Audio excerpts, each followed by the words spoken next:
I got the best news in the world. 2 tickets to the grand opening of Miracle Mountain. Miracle Mountain? You got tickets? Or you were going to surprise me? Yeah. You're so sweet.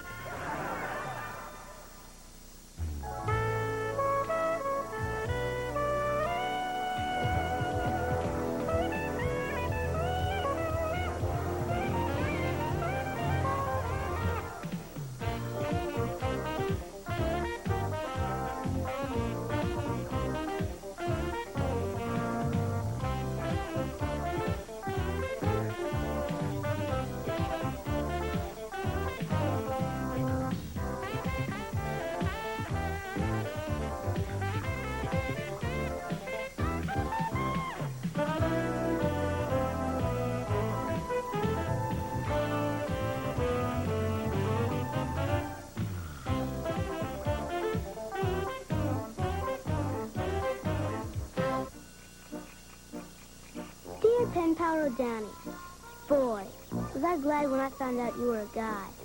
Now I can tell you all kinds of stuff that I wouldn't tell a girl. Thanks for the neat letter and the giant centipede. S-E-N-C-A.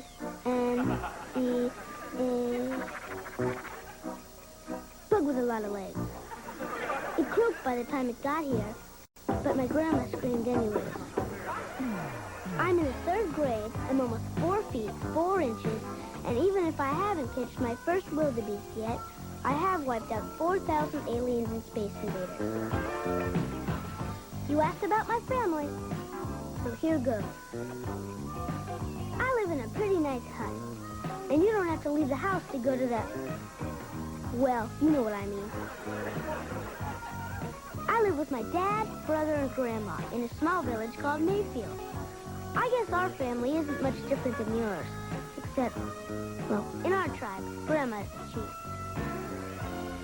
My mom doesn't live with us anymore, so Grandma pensioned. She's real good at noticing things that aren't quite right. Well, like when my fingernails are dirty, or when I tried to paint pinstripes on my dad's car. But nobody has a better costume than I do on Halloween. My dad's different than my friend's dad.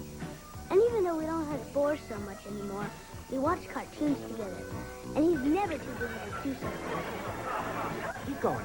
Just a little further, Ollie. Come on.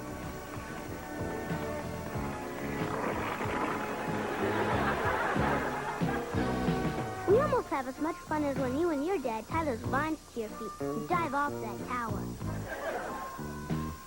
The rest of the family lives in the next house. First there's my Uncle Wally. He's my dad's big brother. I'm stronger than he is. Dad and Uncle Wally are just like Batman and Robin. They're always together.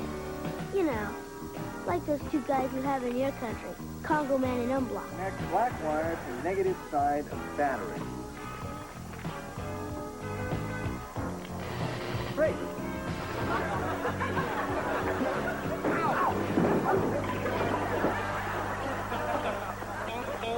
My cousin Kelly is my friend, even though she's a girl. But enough about her. Then there's my brother, Kit. What a creep. Of all the brothers to get stuck with, I got him. Boy, you're lucky. With 17 brothers, if one's a chowderhead, you can always move on to the next one. What's weird is, my brother wasn't always so bad. You know, even a few weeks ago, I used to think I liked him. Oh, quick, get up! Come on, get up! No! Don't let the people get me! No! Oh. I was dreaming I was back at our Aunt Martha's 90th birthday party. Quick, get up. Wait till you hear this. I got the best news in the world. Freddie Haskell's moving? Better. They lowered the driving age to 9. Come on, get up. I can't. I'm not wearing any bottoms. It's okay. We're brothers. Oh. Hey, what's that behind your ears? Probably just dirt. No. 2 tickets to the grand opening of Miracle Mountain. Miracle Mountain? You mean that place with the parachute drop and the runaway bobsled. Wow. Just watching the commercial makes me want to throw up. That's the place. Yeah, hooray! So far, so good, huh? Now, you've probably never seen I Was a Teenage Martian. It's my favorite movie. It's about a regular kid who turns into an ugly, slimy monster. And that's what happened to Kip. And it happened so fast, there was nothing I could do to save him.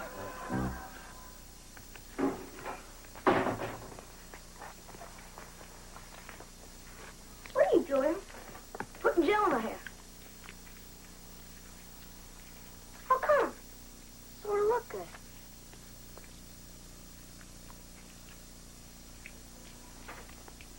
When's it gonna start working?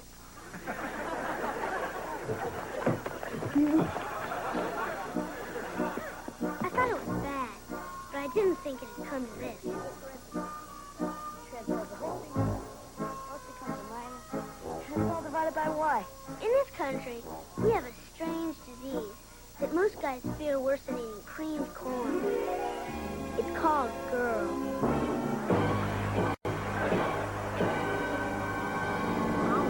Something? Freddie Haskell's starting a big football game, and he says if you play, he'll let me watch for free. Can't. We're doing homework. On a Friday? But you told me no one does homework on a Friday. If you want to play football, Kip, I'll understand. We have the rest of our lives to study together. No, this is more important. It's like you said. If I don't get good grades, I won't get into college. And if I don't get into college, I probably won't be able to be a doctor.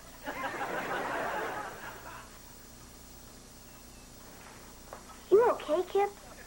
Look, are you hungry? I guess. Great. Then why don't you go in the kitchen and get yourself something to eat?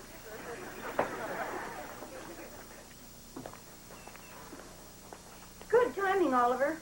I'm making a chocolate cake. You can lick the frosting bowl. No, thanks. No thanks. You feel all right?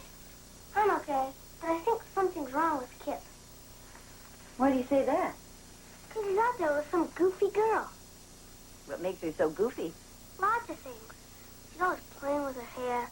She's got funny-looking socks on, and she's warping my brother's mind. Well, I don't think there's going to be any permanent damage. And I'm sure when you get to be his age, you'll understand the way Kip feels. You mean it's not just a phase he's going through? Oh, it's a phase, but it's one that'll probably last forever. Hi, Mom. Hi, Beaver. Hi, big guy. Hi, Dad. Bye, Dad. Oliver, don't you want to lick the frosting? You work hard all day, Dad. You used to get to lick it. What's with him? Try to fool him with a mix? Kip's new study partner happens to be a goofy girl. And this is not a mix. Well, I can't say I didn't see this one coming. This is going to be awfully rough on Oliver. Oh, in a couple of weeks, he'll have forgotten all about it. I don't know. I still remember the first girl that Wally threw me over for. 4'6", ankle bracelet, face like a flounder. Penny Jameson. You know, I saw her last summer in the supermarket parking lot. I was still tempted to let the air out of her tires.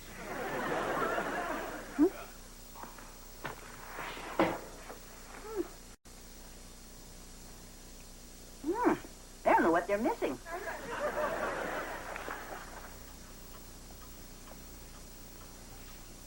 I thought you scholars might like a piece of cake. Oh, no, thank you, Mrs. Cleaver. I'm watching my complexion.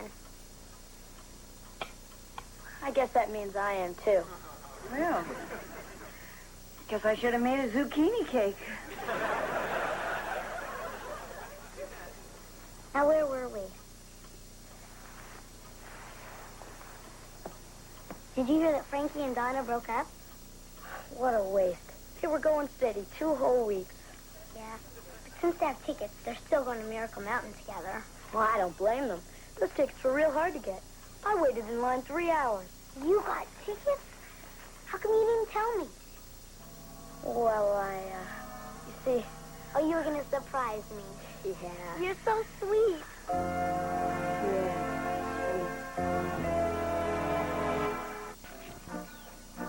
Well, pen pal, see what I mean? The enemy has taken control of my brother's mind. What little there was of it. Hi, Uncle Wally. You busy? No, I'm stupid. Next time I'll pay the $20 to have the burglar alarm installed. What can I do for you? Well, I kind of got a problem. And I need some advice. Sure this isn't something you should talk over with your father? He's good at most stuff, but from what I've read in your high school yearbook, well, I thought you'd be better help when it came to girls. You may have a point there. Well, I kind of made a mistake. I promised to take 2 people to the same place. 2 dates for the same night. The classic adolescent dilemma. Hey. I wonder what this was.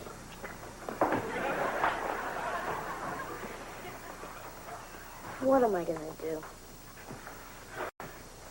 Well, the only decent thing to do is take a person that you asked first. Yeah, but the other one's so much better looking.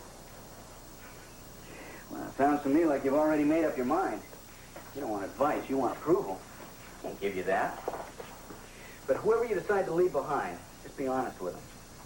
It may be a little bit rougher on you, but you owe them that much.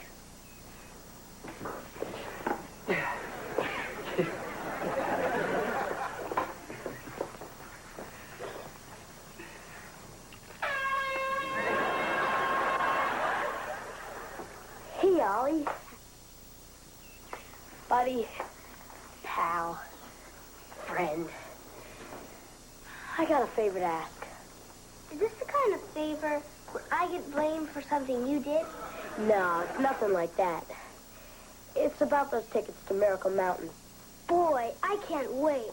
That's going to be the greatest night of my whole life. Well, you know they're sold out, right? Yeah. And I only have 2 tickets, right? Yeah. Charlene's really got her heart set on going. Yeah. We have to work something out. You mean I gotta go with Charlene? I barely know her. No, I'm going with Charlene. So I need that ticket back. You'd rather go with her than me? Well, you see, Charlene only has a week to live. Actually, to be honest, I would rather go with her than you. So I need that ticket back.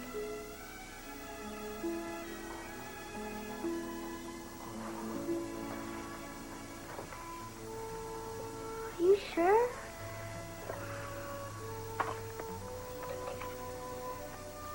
Thanks, Ollie. I'll remember this.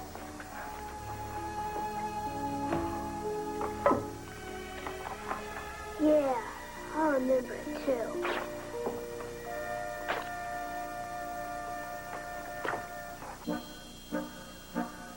Boy, Donnie, can you imagine a brother playing a dirty trick like that on you?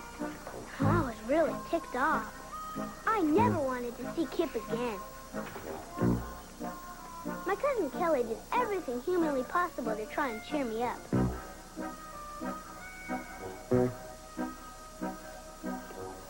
I wish she was better at it. Hey, Ollie. What you doing? Seeing how much string is inside the softball? What good's that gonna do? It's Kit's softball. Finally, the big night arrived. She might have had her claws sunk in him. But I wasn't about to give up without a fight. Hi, Charlene. Oh, how sweet, Kip. You didn't have to spend money buying me flowers. Don't worry, he didn't.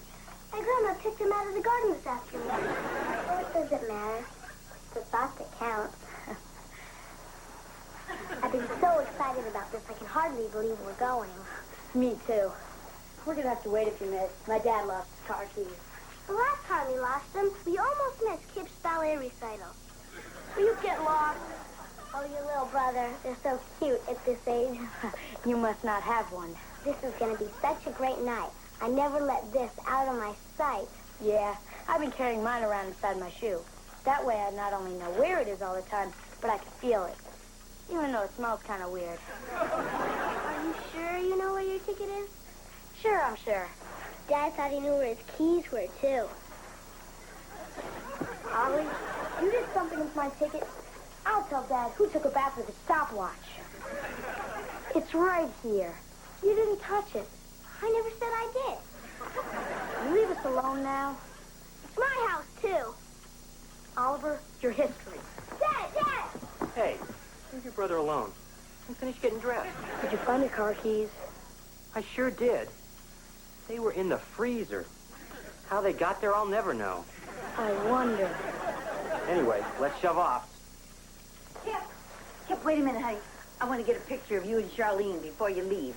Grandma, do we have to? Oh, don't be silly. It's only going to take a second. Come on now. We'll get closer together. Okay, ready? 1, 2, 3. If I couldn't stop Kip from going, at least he'd always remember I tried. Well, Rodani, that was 3 hours ago, and Kip still isn't back. I hope Yuani, Eskoza, Yorugi, and... heck. All your 13 other brothers are nicer to you than Kip is to me. Your pen pal, Oliver Cleaver. Oh, P.S. Please send instructions for that tiger pit. Camp, how's it going? Come on now, time to hit the sack. Let's go. There we go. Good night, son. Good night, Dad.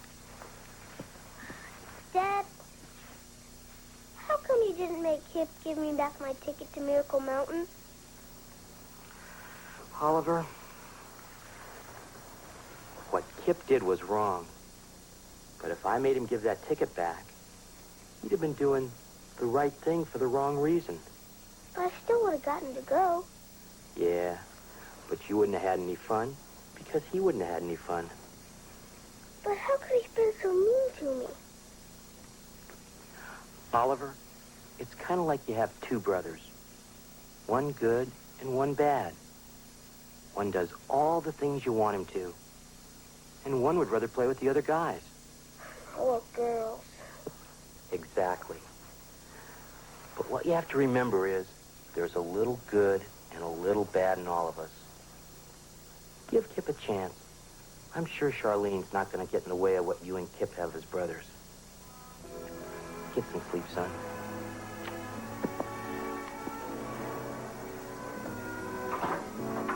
How can I sleep if I gotta share my room with a girl like her?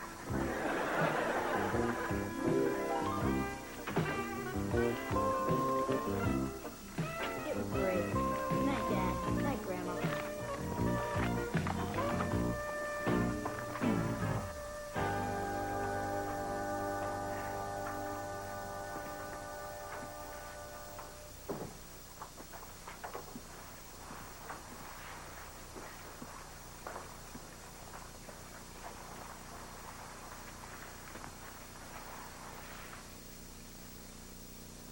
You awake? No. Mind if I turn on the light? Yeah, Mom. You don't want me to undress in the dark, do you? Yeah, you might hurt yourself. Want to hear what happened tonight?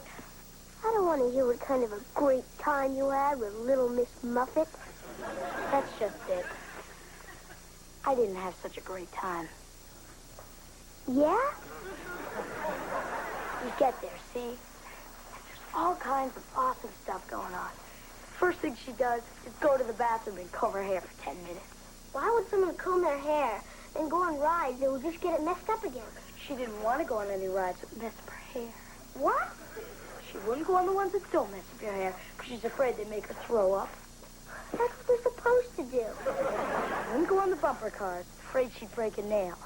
She wouldn't get near the shooting gallery. Afraid it hurt her ears? Can you believe it? Oh, man, what a dud. But we did go in the tunnel of love. She kissed me. I'm sorry. You know something, Ollie? I Lewis. I should have taken you. You can go to the neatest place in the world, but if you don't take the right person with you, you might as well not go. I was the right person, huh, Kip? You sure were. But I was thinking of you, though. Wow, a dinosaur! You bought this for me? No, I won it for you at the Knock Down the Bottles booth. 3 tosses for 25 cents. This only cost you 25 cents? Well, actually, after $7 worth of trying, the guy felt sorry and gave it to me. Kip, you're the bestest brother ever. You're not a bad little brother yourself. I'm gonna get ready for bed. Oh, Kip, what's up with us? What was that?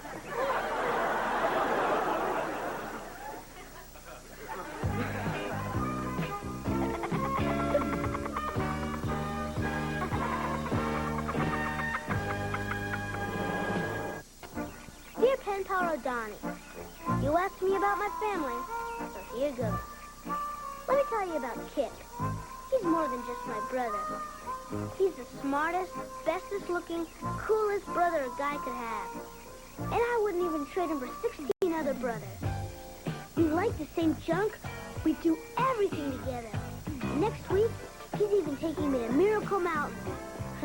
Unless he falls for another girl.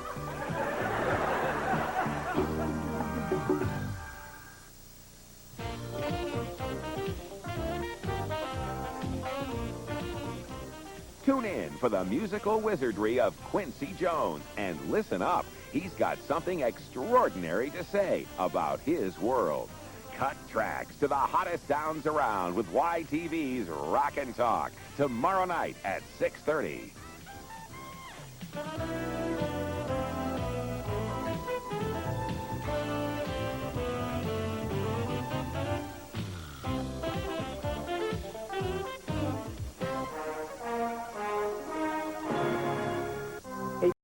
Is the one to gain each other's respect. And sometimes along the way, the strangest detours take us exactly where we want to go.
You didn't have to go to all this trouble. Kelly and I have been eating fine. Oh, sure.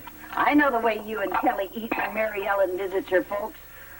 Only reason you go near the oven is to find out what time it is. Oh, thanks for looking out for us anyway. If you really want to thank me, you'll cancel that arrangement you made with Eddie Haskell. Hey, what's the big deal? He gets a chance to start working off all that money he owes me from the trial, and you get central air conditioning for practically nothing. I don't know, Wally. Having Eddie Haskell in my house for 3 weeks, night and day? It's like I'm being punished for his crimes. Well, sleep well.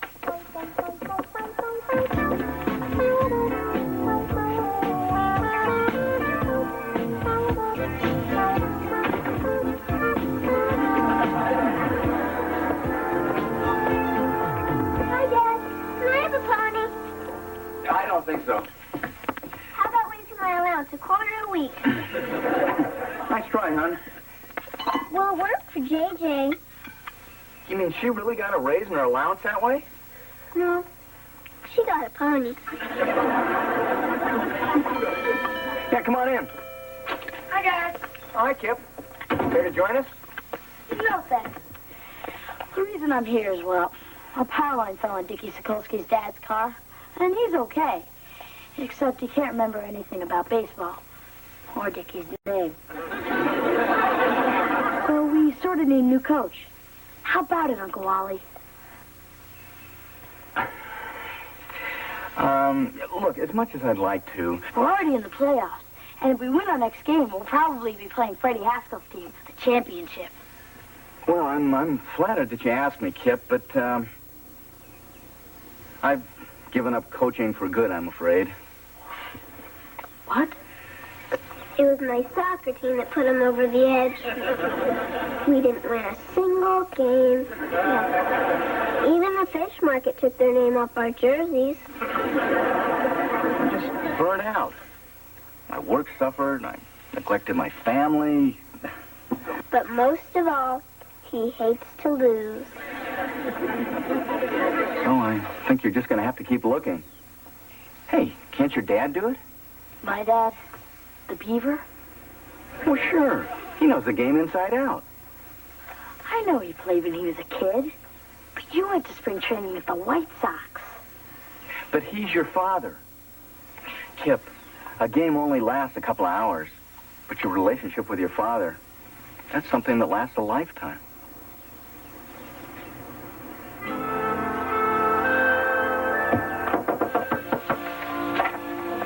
I just got off the phone with Jonathan Wood. He got the power more down at the baseball field, and he told me the team we're playing next week ain't just like any pitchers. So I figured he'd throw all that at him.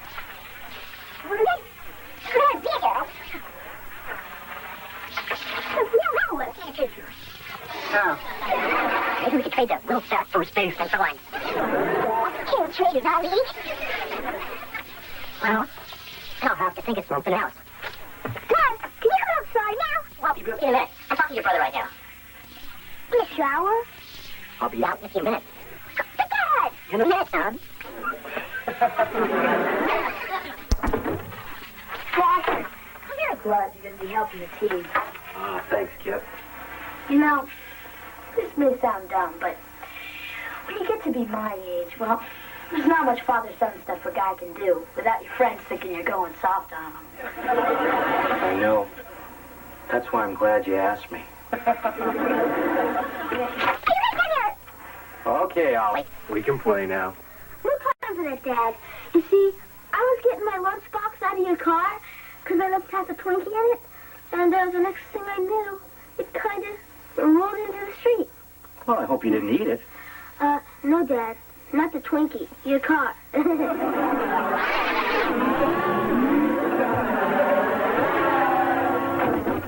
What for? Triggering! Good eye, good eye. Hey, what is this, a library? Let's start rousing the pitcher. So's his mother. Call him names. Tell him we got his cat in a pillowcase. Come on, get up here. Come on. On your toes, Freddie.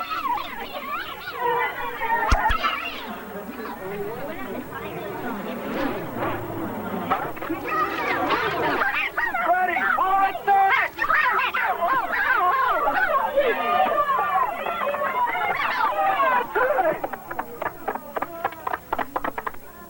Stop the kid! What are you doing here? Nothing more? If you'd been paying any attention to your coaches, you'd still be on third. Oh, Might I remind you that your scouting report compared the center fielder's arm to a rusty slinky. I'm not here for my health. When I tell you to jump, you don't come down until I clear you to land. Hey, come on. I'm your son. Remember? Oh, that's right. What gets into me? Son, you're benched. What? Benched, as in collecting splinters the rest of the season. Surely you wouldn't deny yourself the pride of watching your own offspring engage in championship play. Don't count on it.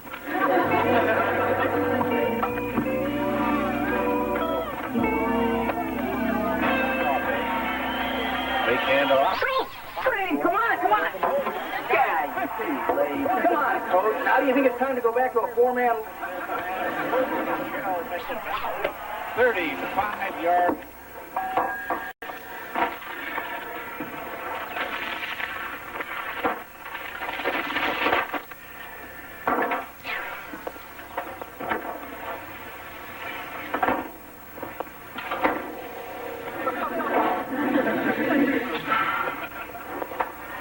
I don't know. Maybe I should start a garden.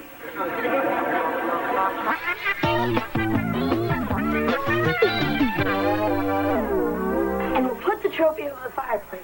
Unless you think we should build a display case for it. Now, don't get too excited, Kip. We've still got one more game to win on Saturday. Oh, hi, Mom. Hi, Wally. Well, I guess I don't have to ask how things went today. What was the score? Well, it was pretty close. Yeah, if one more of their players had shown up, they wouldn't have had to forfeit.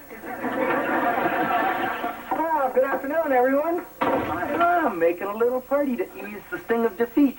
I wouldn't expect any less of you fine souls. Well, thank you, Eddie, except Kip's team won. Wait a second. Do you mean my squad is playing the Cleavers for the crown? Quick, oxygen! What's the matter, Eddie? You afraid?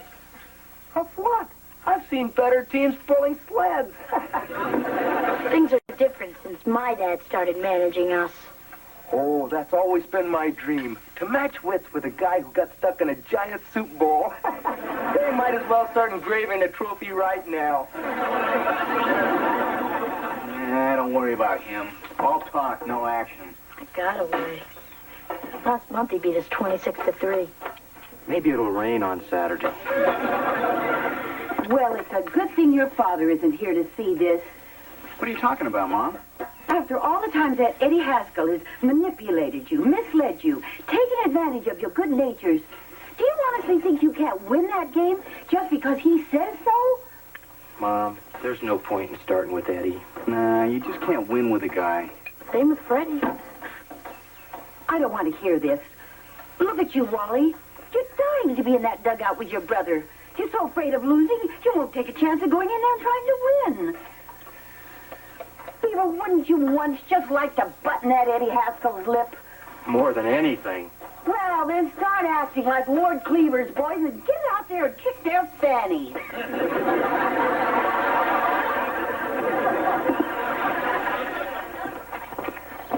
You know something, Eddie? For 30 years, you've been like a thorn in my paw. But come Saturday, I'm going to rip you out with my teeth. Not much in the metaphor department, are you, Beaver? Metaphor department, I'm on a roll. That's it, Eddie. All you've done your whole life is make people miserable. Well, come Saturday, you're going to be down on your bony knees begging for mercy. I'm with you, Beav. The Haskells have cackled at the Cleavers for the last time.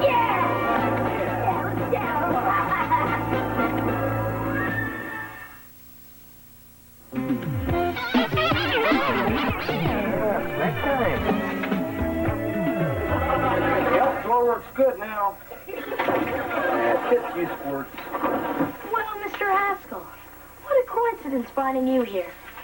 Freddie was just saying how he wished his father were around so he could share his good news with him. Right? Yeah, what he said. Well, I'll just leave you two to have a pleasant father and son talk. Okay. Olive? Oh, no thanks. I had a big lunch. Sir, I thought you'd appreciate my bringing this to your immediate attention. Hey, you got a 92 on the science test. That's out of 100, right? But of course, sir. Yeah, very good. Make a copy of this, mail it to your grandmother. Maybe she'll send you a couple of bucks. Good suggestion, sir. I do hope this stunning academic achievement has inspired you to reconsider my playing in Saturday's game. Play. You're lucky I let you keep your uniform. But, sir, what about my test? What? You want me to name a sandwich after you? Son, I'm doing this for your own good. The real world's a rough place out there. I'm just making sure you're ready to face it. You're too kind, sir. Good afternoon, ladies and gentlemen. Welcome to the Mayfield Youth Baseball League Division A Championship. Today's contest is the undefeated Mayfield Tigers, coached by Eddie Haskell, against the Cubs, coached by Theodore the Beaver Cleaver. Here we are. Yeah, I bet there isn't one of you guys who hasn't dreamed of coming up to bat in the bottom of the ninth in the 7th game of the World Series and knocking one out of the park. Today We got the real thing. A chance to find out if you've got what it takes to be the best. $20 right here. All you got to do to collect it is to keep them from scoring a run. Now, I don't care whether you do it by making a great catch, throwing someone out at the plate, or by tripping someone around in third base. Now, if you think you can hit it, then you'll hit it. If you believe you can make a catch, then you'll do it. If you believe in yourself, you're going to be a winner, not just for today, but for the rest of your lives. Okay, you guys want to hear a big pep talk? You go rent Rocky Street. All I got to say is you deserve to be here today, and I've really enjoyed coaching most of you this season. Well, come on, guys, let's get out there and win.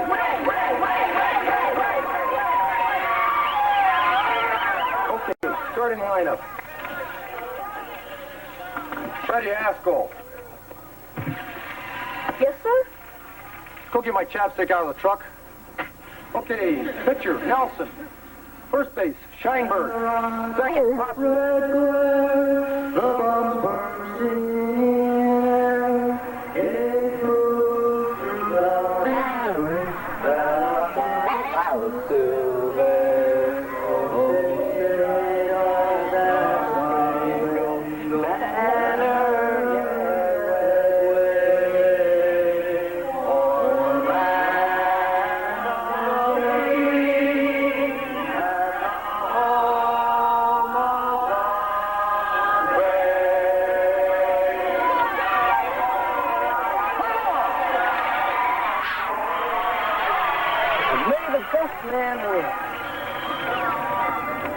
Or the team that plays the best. You know, Wally, I should carry around a pencil so I can jot down all the witty things you say.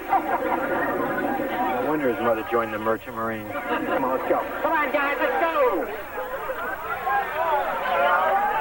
Set up. First up for the Cubs, shortstop, Kip Beaver.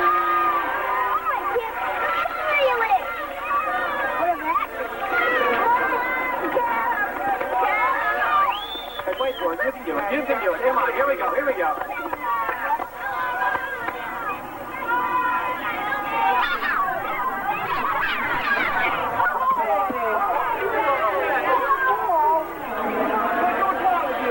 You okay?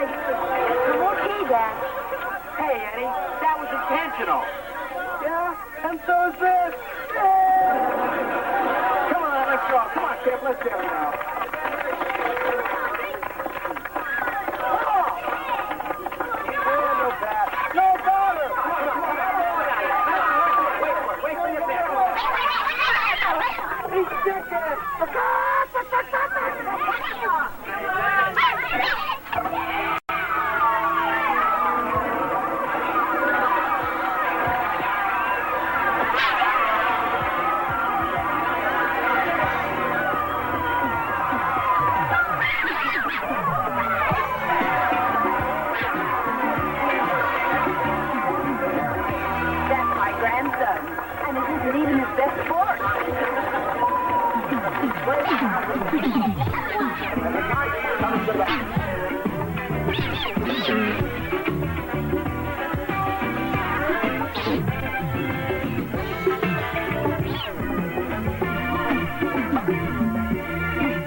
to overtake the Cubs' 1-0 lead. Runners on first and third. That's the play. Only a 5-1 down.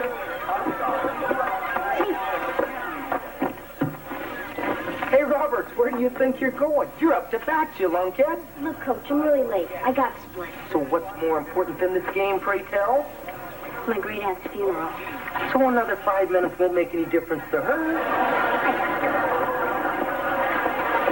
That's the trouble with you, Robert. No sense of priority. Going to send a chief hitter. We are awaiting word on who the player will be.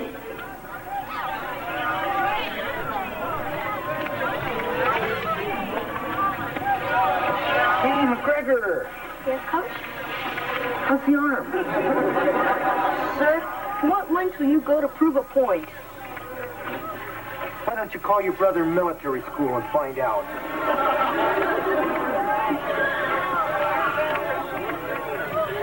All right, go ahead. At least we'll have somebody to blame when we lose. Skating for Dylan Roberts, number 9, Frederick Haskell. Hey, letting Freddie up. Let's walk him. Come on, he's a Haskell. Can't give him anything. Let him work for it.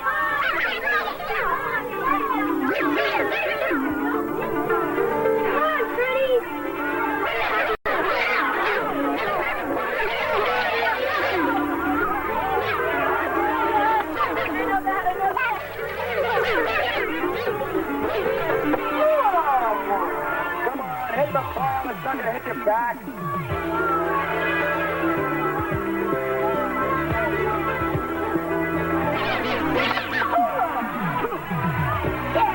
One more, come on. Come on, Pitch. Let's go, buddy. You got it. Come on.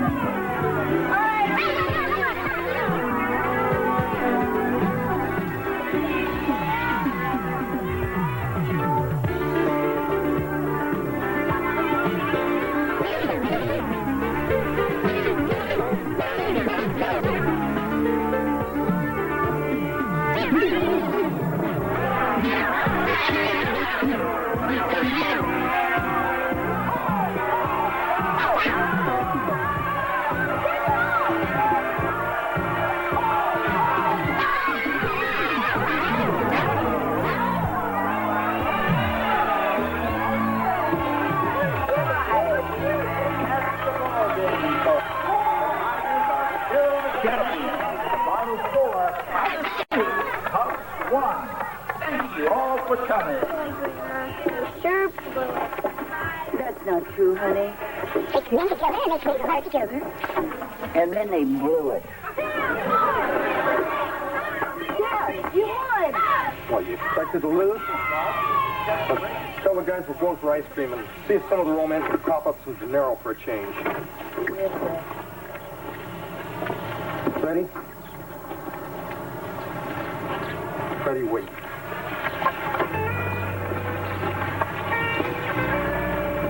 I'm very proud of you, son. You've never said that to me before, sir. Well, there's been a couple of times I've wanted to. Look, I don't express myself well with words. It'd make you real uncomfortable if I Hugged me? or something like that.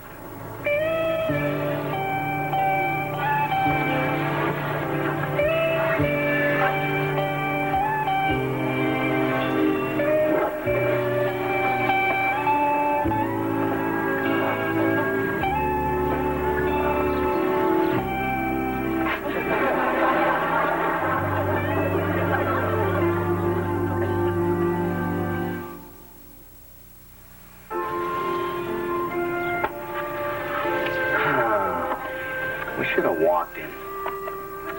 Could have had that ball. Just a little better jump. You played a terrific game, kid. You've got nothing to be ashamed of. Dad, nothing to be ashamed of. It's just a polite way of saying you lost. Kip, I know how much this must hurt right now.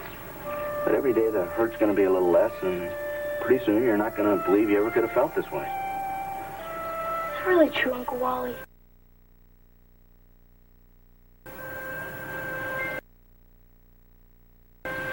No. Hey, that was some game, huh, guys?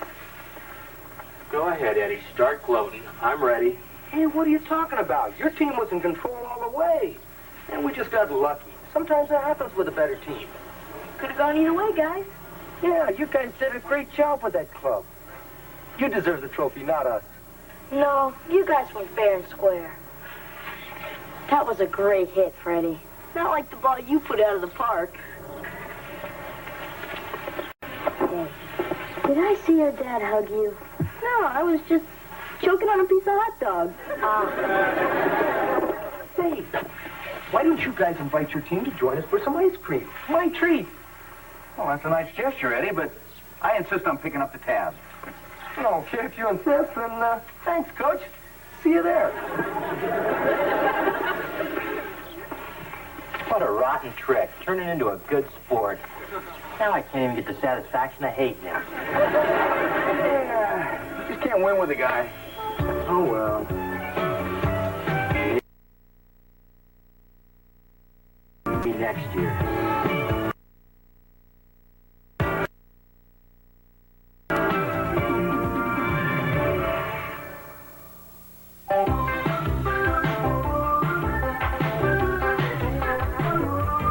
Gather your family for the welcome return of a grand tradition as the Disney Channel proudly presents the award-winning series Wonderful World of Disney.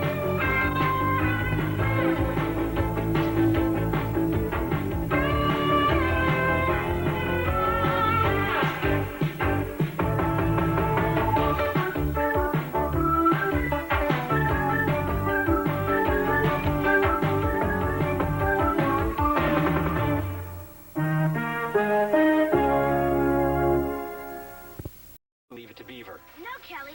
We're not sure your parents are getting divorced at all. A divorce? You think my parents are getting a divorce? You know, Kelly, you may not believe this now, but sometimes the biggest changes are the best for everybody.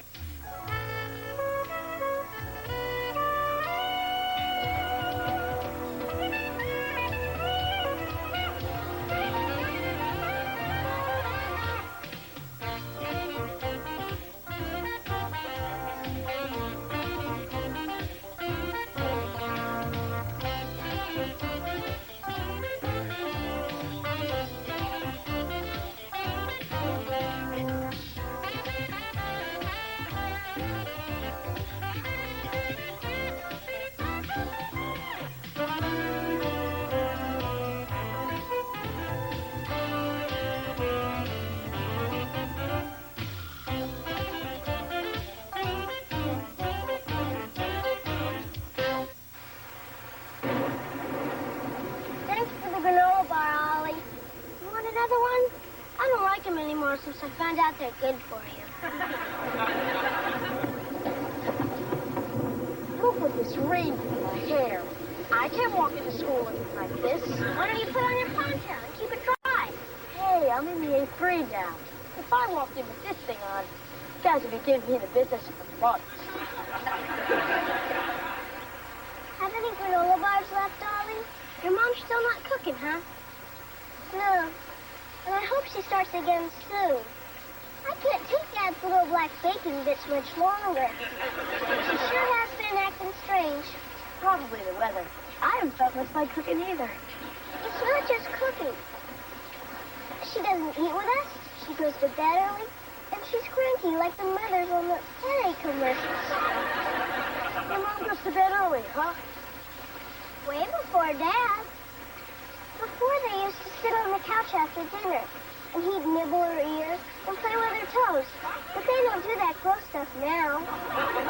Yeah, our parents used to do that kind of stuff too until... Until what? Did I ever show you my appendix scar? Until what, Oliver? He wasn't saying anything. He's just a kid. Yeah, just a dumb kid. Something's going on here. No, nothing. Edison. Right, Ollie? Right, Ollie. I mean, Kit. I mean, Ethel. See how dumb I am. Oh, isn't it? We're not sure. Are we, Ollie? No, Kelly. We're not sure your parents are getting divorced at all. Way to go, Ollie. A divorce? You think my parents are getting a divorce? Kelly, we're not trying to get you all worked up. It's just that our mom used to do jokes like that before they split up. I don't believe you guys. My parents are not getting divorced. That's exactly what we said. Even after that night when she threw baked potatoes at us. Would you guys cut it out? There's nothing wrong with my family. You're right, Cal. There's nothing wrong with your family. But if there was, how would I know for sure? Well, our parents told us at a fancy restaurant. I guess they figured we wouldn't scream or nothing. There's Lumpy. Let's go. Geronimo!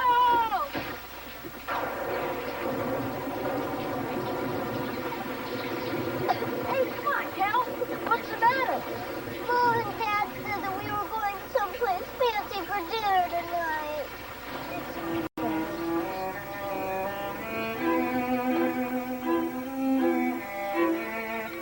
Honey, Kelly knows something's up. She's been acting strange all day. Well, it won't matter, because when she comes out of the restroom, I am going to get this thing out in the open once and for all. You? I wanted to tell her weeks ago. You were the one who wanted to wait. Well, how do you tell your child there's going to be a radical change in her family? It's simple. You just come right out and say, hi, Kelly. Kelly, where'd you get that towel? Oh, some lady in the bathroom was handing them out. That's nice. Yeah, I always liked this place. That you proposed to me here. It seems so long ago. Oh, excuse me, are you our waiter? Yes.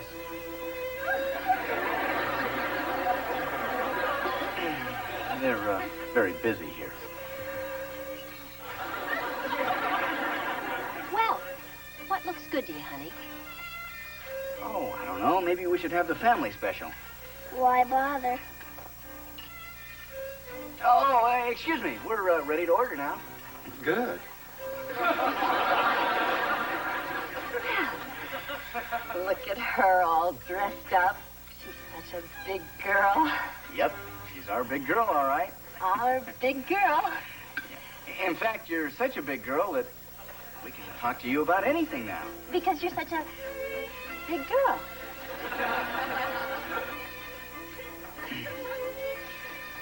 You know, Kelly, the funny thing about life is that you never know what changes are just around the corner. You may not believe this now, but sometimes the biggest changes are the best for everybody. Does that make any sense to you, honey? I'll be right there. No! You're getting a divorce. That's what you dragged me here to tell me. Please stay together, please.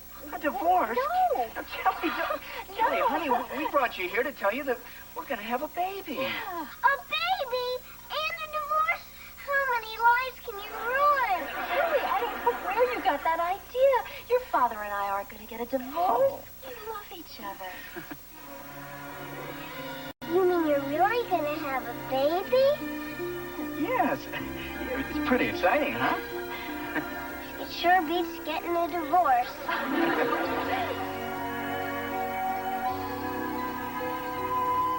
Eddie, doesn't Carol have two beautiful daughters? Thanks, Mrs. Cleaver. Yeah, it's hard to believe I started out so young and innocent. It certainly is, Eddie.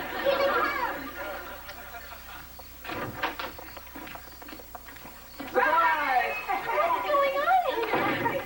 Well, Kelly had her surprise. Now it's your turn. Oh, honey, thank you. Oh. Peggy, thank you. Oh, thank you. Oh, Nina. Look at her, she's playing. But what's she supposed to do, make coffee? This is a Beaver. He wanted to be here tonight, but he had to stay late. He had to work on the Xerox machine. It's his training session. Nice. And this is for me and Gertie. Oh, Eddie, you didn't have to do that. Yeah, that's what I told her, but she got him anyway. Damn, you old dog, you're a lucky guy. Oh, I sure am. Especially because I'm not the one who's going to be blowing up like a beach ball. It's sure going to be neat having a little baby in the house again. Hey, how you doing, little princess? Wait, sleep right Do grown-ups always act like this around babies? Yeah. Sleepy, isn't it? You'd think in 6 weeks a kid do more than sleep, cry, and slobber. A baby squirrel would be walking on telephone wires by now. Don't you like having the baby around? I thought I would, but now that she's here, they don't even know I exist. Come on. You're probably just imagining stuff that isn't there. Like when Kip and Ollie thought my parents were getting a divorce. You might have been better off. Did you hear them? I've got all my teeth. I've had 2 years at ballet, and all they do is take pictures of Baldy. Hey, I still think you're cute. Thanks. I needed that. Things are a lot different now.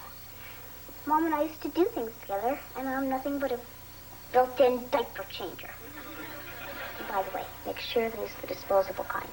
Kelly, come in here, honey.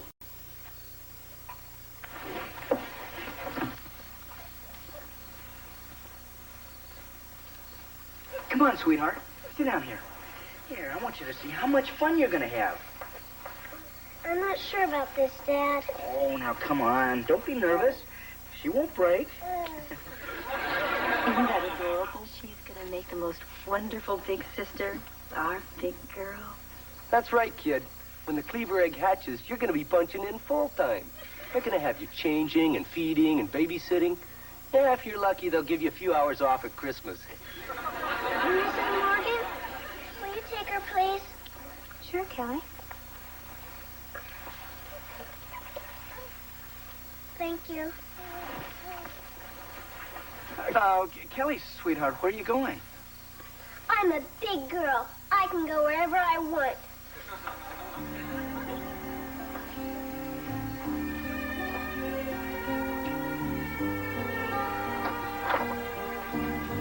Kelly, what are you doing? She's packing. I know that. I wanted to hear it from her. I'm just taking the important things now. I'll send someone for the rest later. Wally, she's serious. Stop her. Trying to stop her now will do more harm than good. Let's just go along with it for now. Could you please hand me my Snoopy Brats? They're over there. Well, I take it you've given this a lot of thought. Oh, yeah. It came to me on the way upstairs. Can I have a muffin, please? Oh, honey. Did you know Muffin's missing an eye? We're all having our problems these days. Listen, sweetheart, I know that our having a baby is a big adjustment for you. And if you feel that the way you want to handle it is by leaving, well, that's your right. Thanks. Could you please get me my rose knit dress? It's on the doorknob. Kelly, if you're going to take your rose knit dress, be sure to take your black patent shoes, too. Oh, Helen, I said go along with her, not pack for her. Well, I guess that's all. I'll be leaving now. Kelly, you're acting like a child. Good, Wally. Look, I still love you both, but I can tell things will just never be the same around here. I'll still come back every Monday for my allowance, if I'm still getting one. Well, of course. We wouldn't want to lose you as a dependent. Well, I guess you've made up your mind. Can we give you a ride to wherever you're going? No, I'm not going too far. If anybody calls for me, tell them I'm at Grandma's. Well, don't make yourself a stranger. Oh, I won't. And thanks for everything. You've been terrific. Our baby's gone.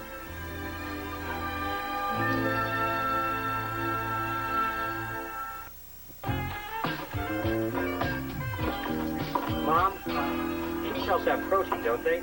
Yes, dear. But if you want your omelet crunchy, I'd suggest green peppers. You'd think they would have invented something to do this for you. They already have.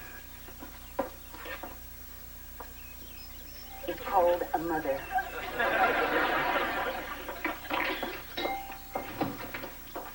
was clear? Wally, Kelly is confused, not armed. Pretty depressed, huh? Well, under the circumstances, I think she's doing fairly well. Fairly well? She's having the time of her life. Great. Mary Ellen and I are home worried she's crying her heart out, and she's over here dancing with a beaver. Maybe it's time for me to go floss again.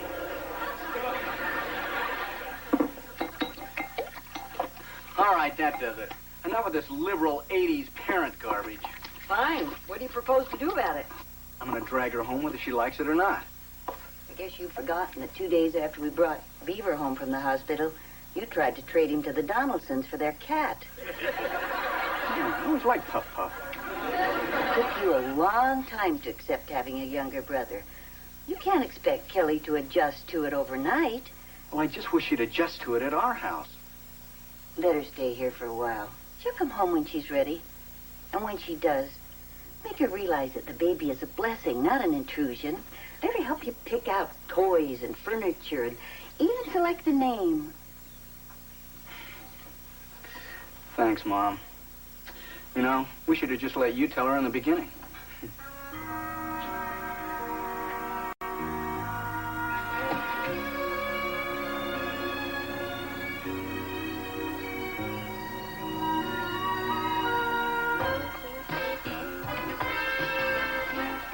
Community chest. How about that? I won second prize in a beauty contest. Ollie, will you stop playing and put your stuff away? You heard Dad. We can all stay up later if the room's clean. It's not fair.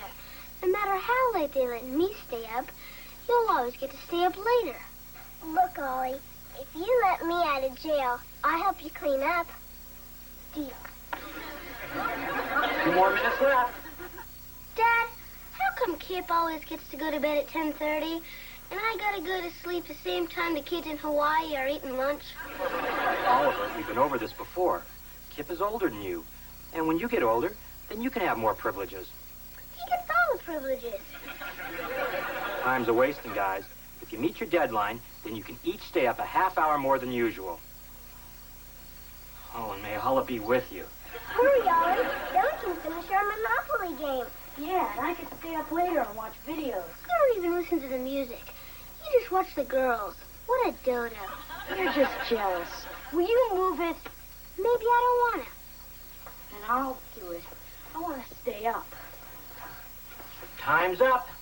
No extra privileges tonight, guys. Sorry. There. Are you happy now?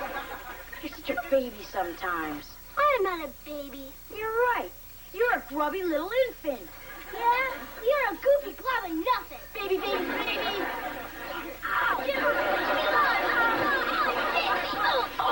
Beaver, quick! They're covering each other! Stop it! All right, guys, come on, right now. Come on, break it up. All right, guys, right now. He started it. I did not. Carrot Top did. All right, guys, now wait a minute. If you can't agree on anything, you can both just spend the entire day tomorrow in the house. But, Dad... No buts. Now, you had your chance.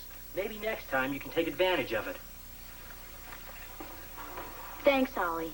I've got a big baseball game tomorrow. Now I'll miss it. You better stay away from me for the rest of your life.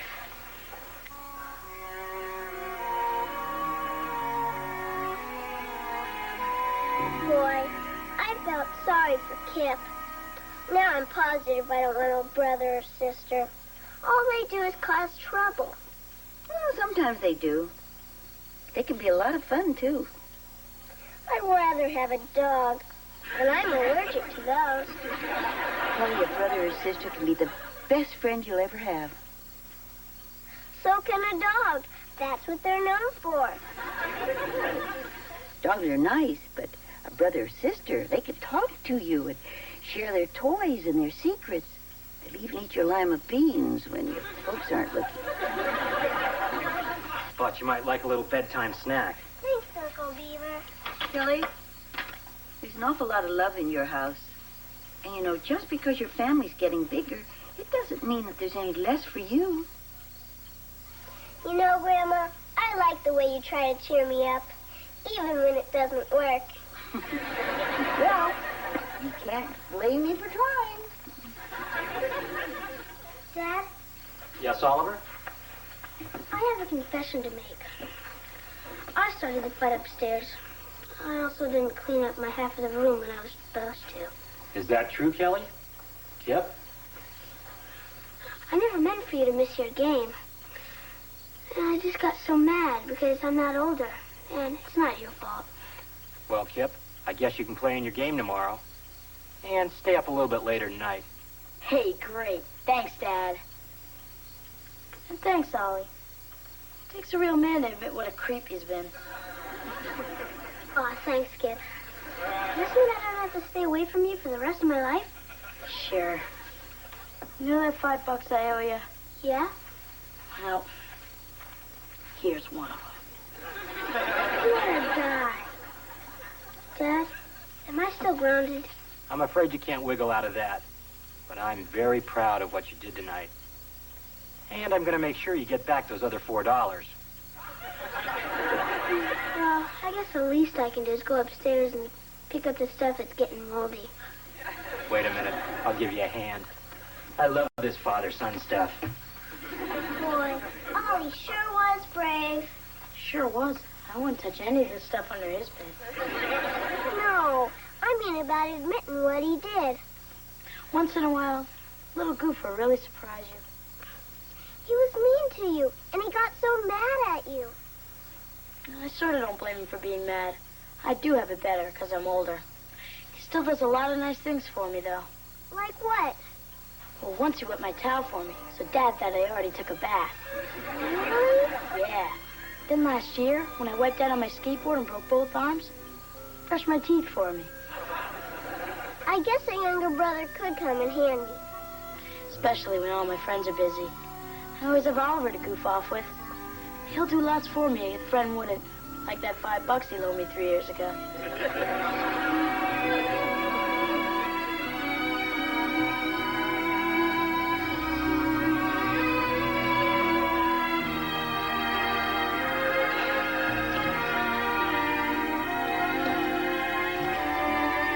You know, honey, maybe we should let Kelly pick out the baby's name. That'd get her involved. I don't think that's a very good idea. We could wind up living with someone named Kermit or Dad. Kermit Cleaver. It's got a nice ring to it. Honey, I don't think so. Kelly! Oh, honey, it's Kelly. Oh, hi, pal. I just want you both to know that it's all right with me if you have that baby. I think we can make it work now. Oh, honey, I'm so glad to hear you say that. But what made you change your mind? Well, when you told me about the baby, I just thought of the bad stuff. I didn't think that maybe one day I might need somebody to brush my teeth for me. Well, it's time for me to go to bed now. Good night, Dad. Good night, honey. I love you both. Good night, baby. I can't wait to meet you.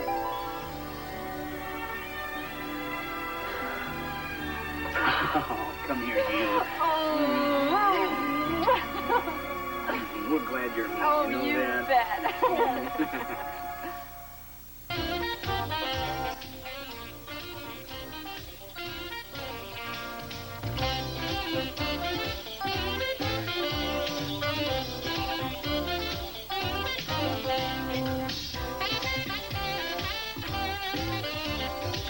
Take care of yourself and your family with a show that puts parenting in perspective.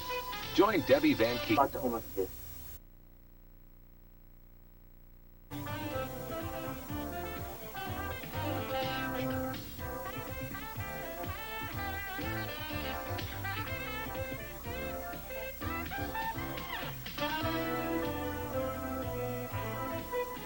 The new Leave It to Beaver. Relax, honey, or you won't be able to sleep at your own slumber party. But, Mom, this is my first party. If I didn't know better, I'd say you two clowns were here to crash the debutante's ball. Hey, look, don't you think if those two boys were in this house, We would have heard about it by now.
What is it, honey? Quick, Daddy. It's almost 6 o'clock. My guests are coming. They'll spoil everything. Oh, now, calm down. He just called from the 5 and dime, and they're all out of round balloons, so he's going to try the toy store. Well, we gotta have the round ones. You can't make water balloons with the long ones. They break before you throw them. Not that we're gonna throw them. Relax, honey, or you won't be able to sleep at your own slumber party. But, Mom, this is my first party. And if it's wrong, nobody will let me cut in line at lunch or pass me notes during assembly. I'll probably have to pay someone to take me to the prom. Sally, you have absolutely nothing to worry about. This much planning didn't go into my own wedding. Hi, Grandma. This is Duffy. He's a kid. Well, hello, Duffy. Are you new in town? No, I just never liked Oliver much until we had to stay after school together. And now, he's all right. Well, that's good to hear. Grandma, can Duffy stay together? Well, usually I wouldn't mind, but this is kind of short notice. You know, it's Kelly's party and all. But this is an emergency. My mom's cooking a liver tonight. Liver, huh? That is an emergency. All right, Duffy. You call your mother and ask her if you can stay. We already did. Because everybody knows you never turn us down. Hi, guys. Hi, Dad. Oliver, who's your friend? Oh, this is Duffy. He's a kid. Oh, hi. He's going to be eating with us tonight. Mr. Cleaver, are you a real ball player? Well, no, not exactly. You see, my office is just in a softball league. His boss says it'll hurt my dad's morals. That's morale. And I better get going. If I'm late, Lumpy makes me do extra push-ups. Oh, by the way, Oliver, you have a good time tonight. But remember, Kelly's slumber party is strictly off-limits. That goes to you, too, Jeff. Dad, why would I want to spend the evening going on treasure hunts and watching cartoons with a bunch of goofy little girls who take the Smurfs seriously? Oh, good. Now I can concentrate on my game. Knowing my household is in order. Good night, guys. Hi, Dad. Bye, Dee. Are they really going to have treasure hunts and watch cartoons? Yes, but I think Kelly will tell you all about it tomorrow. Over here. Did you find a clue?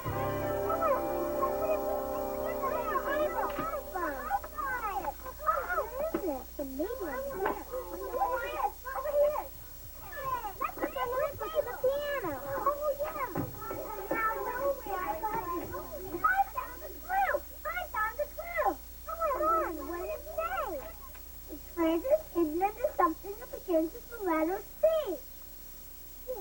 Let's go look under the potato chip.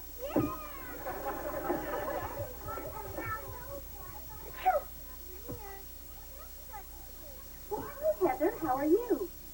Allergic. Did you get a pet? I have to take 2 of these if you did. Well, not unless one sneaked in while we were at the pancake house.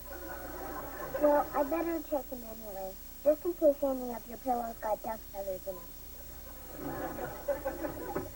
Fun kid. I get it. Hi, Peggy. Beaver. This is my cousin Rebecca from Chicago. The suburbs, to be exact. Hi, Rebecca. Thanks for walking Peggy over. Can you find your way back? Well, actually, my folks are going out this evening, and I wondered if it would be okay if Rebecca came to the party. Oh, well, gee, Rebecca. I mean, all the other kids are much shorter than you. No sweat, baby. Don't worry about me. I love children. Well, come on in.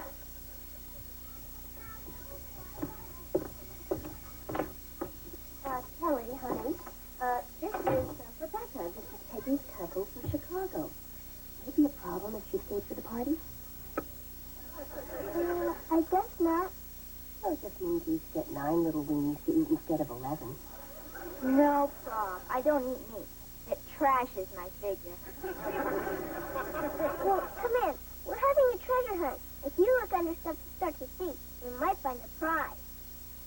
Yeah, well, I would, but my horoscope told me to de-emphasize my competitive nature this week. Would you like some punch?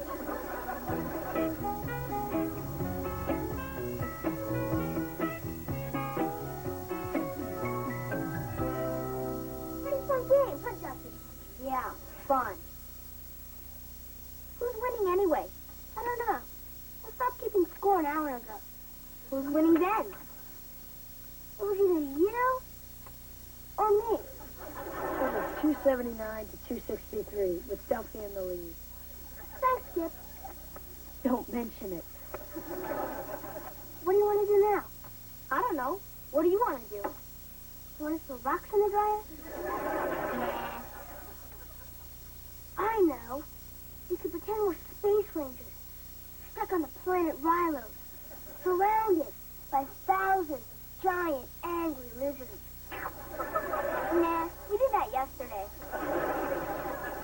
That does it. Why don't you two rocket scientists stop talking and go out and do something with your lives? You know, Kip's right. So, what do you want to do? Let's go spy on your cousin's party. You heard Dad and Grandma. They don't want us really going over there at all. Oliver, you know how it works. They tell you not to do something, just so you want to do it even more. Then you do it, they get to yell at you, and everybody's happy. Yeah.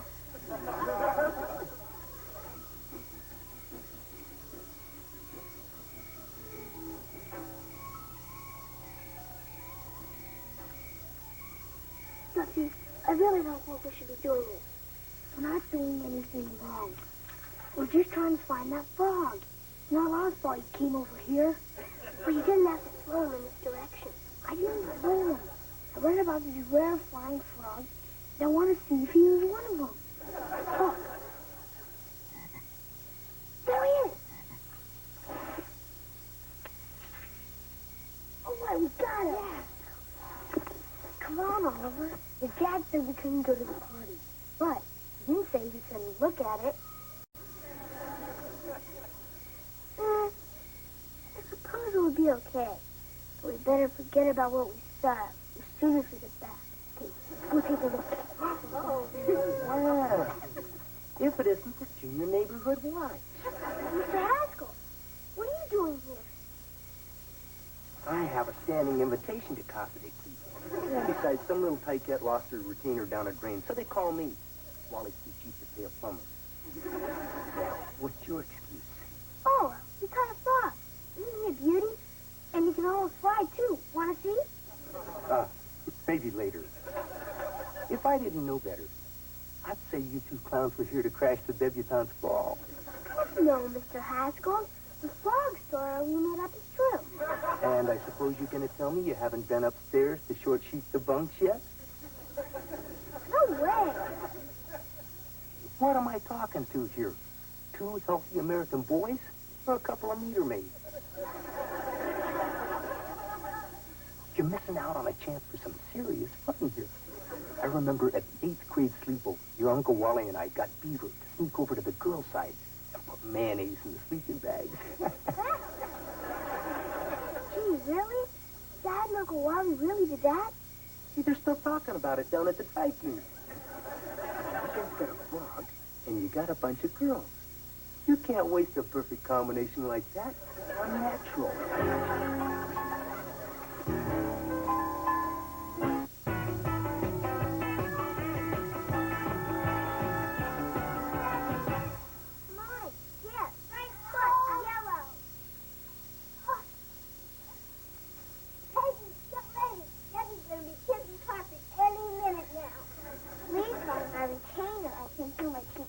Already. Oh, honey, oh, great. We'll find it. Come on. Yeah, I think I can get it, Wally. But I'm worried about the electric wires near the pipe. You're going to have to cut the power. Yeah, okay. Hey, girls. Girls, don't be scared. We're going to turn the lights off for a minute. Breaker box is outside. Mary Ellen, you know what I could use? If you got some...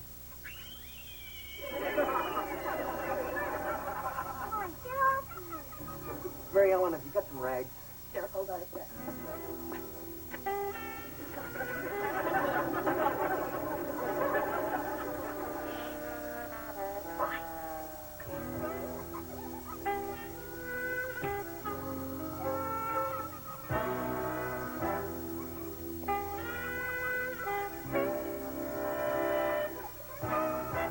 Eddie, will you hurry up? Hey, lighten up, Sam, huh? I'm not charging you by the hour. Come on, move it. I got a handful of little girls here. All right. I got it, Wally. Hit the lights.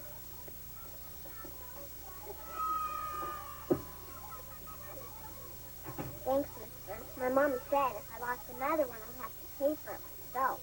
Well, maybe you'll think about that next time you decide to toss your cookies in the sink.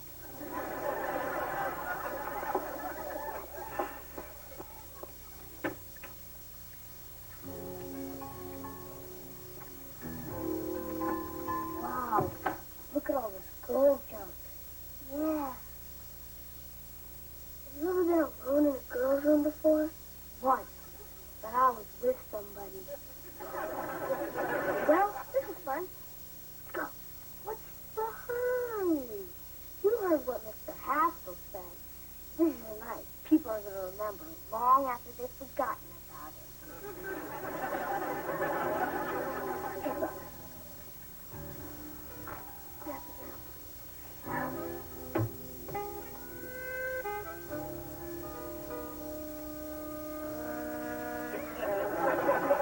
Good luck, Mr. Froggy.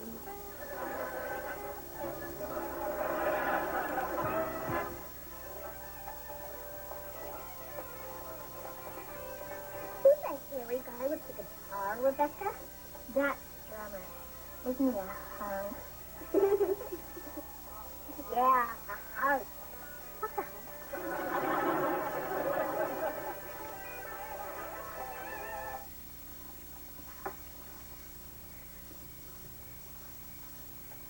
Look, I'm Cinderella. And she's Cleaver Fly.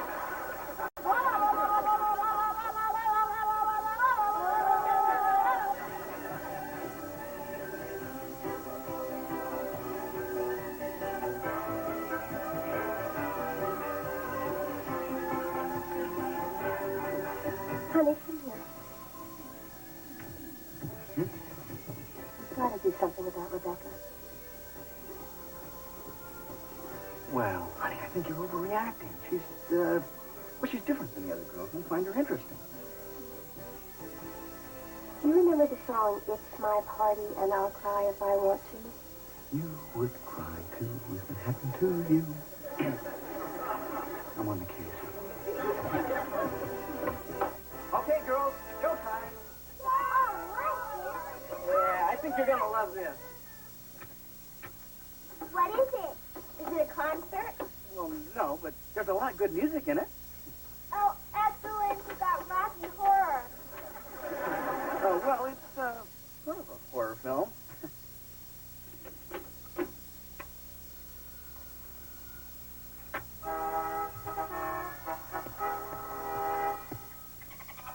What does Hawaiian Adventure?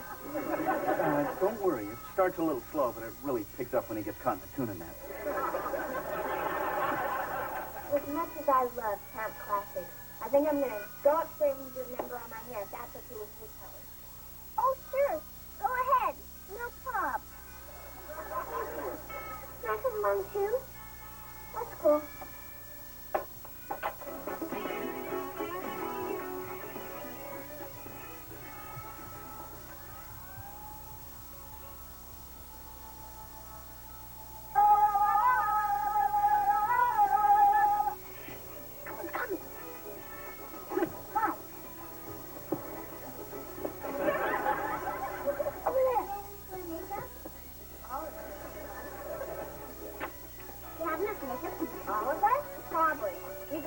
Small faces. You can. Maybe I should do this. This might load up. Whatever. Did your mom let you wear earrings to school? Of course not. I'll wait till after I leave the house to put them on. Oh. Okay. Who wants orange eyelids? I do. Oh, this is pretty. What are you going to do, Molly? Come here, Molly. Come here. I wonder what they've been doing up there for so long. Probably something absurd, like holding their breath until they faint. We better go up there and take a look. They may be reading a diary. I don't have a diary. Well, we better get up there before they find that out. You say that now, but one day you wouldn't think of having a party without boys. Now with my luck, boys will probably make me break out. Does that make us jump come off easy? Probably not. I've never seen my mom without it. Oh, hi. We thought you guys would be lumbering by now. Rebecca's letting us make up like we're going to a rock concert in Chicago. How are you getting there? We're just pretending. We're going back to watch the movie. Come on, Kelly, grow up. Let's go, Maxie. Hey! How did you get that blue color over your eyes? Come here. I'll show you. I've been to Chicago a few times myself.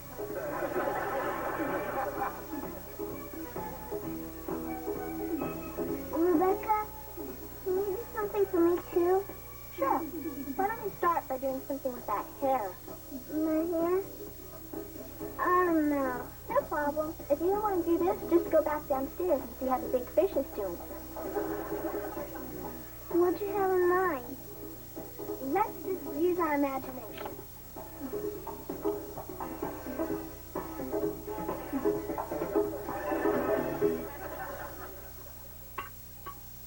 You know, I would have thought these teeny weeny weenies would have been a bigger hit. Yeah. Next time we'll have to try those teeny tiny tacos.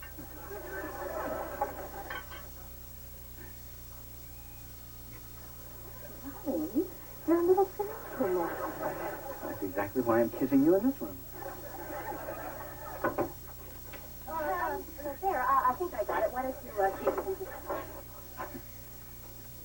I don't mean to interrupt, but are Oliver and his little friend Duffy here? They seem to have disappeared. At Dad figures, we look here first, since this is the last place we're supposed to be. Hey, look, don't you think if those two boys were in this house, we would have heard about it by now? Yeah, everything's been peaceful since we put the movie on. No wonder. There's nobody out there.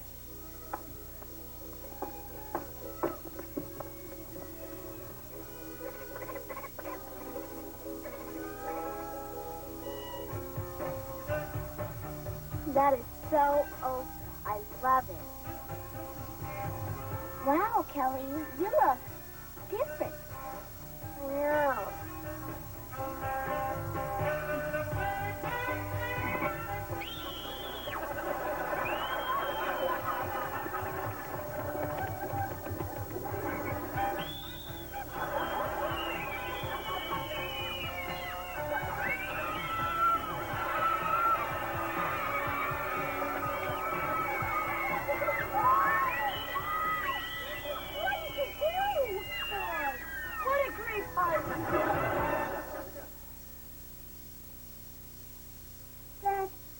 Go home, and you start hollering at me. Can I say a few words to my Aunt Mary Ellen and Uncle Wally? Sure. You're entitled to one last request. I'd apologize for sneaking over. And even though you probably don't like Kelly's new hair as much as I do, she only did it because her friends ditched her party, and they started doing dumb things first. Thanks, Ollie. I wish I could say something to get you in less trouble. Don't feel bad, Kelly. It wouldn't make any difference. I guess we'll see you tomorrow. Good night. Good night. Am I going to have to do my head now? No, I'm sure the beauty parlor can return your hair to its normal color. You mean like they always do with yours? Sort of. Kelly, it's not the color of your hair that we're worried about. No, we're just upset that you let those girls pressure you into dyeing it in the first place. But it was my party, and I didn't want to be left out of it. Kelly, there are going to be a lot of times when you'll want to go along with something just to be part of the crowd. You don't have to lecture me anymore, but I feel like the dumbest kid that ever lived. Well, maybe it's better that this happened to you now, so that next time when the gang says, hey, come on along, nothing bad's going to happen, you'll know better. Don't worry, Dad. I'll never forget this. I'm going to be the only kid in Sunday school tomorrow morning who looks like a skunk.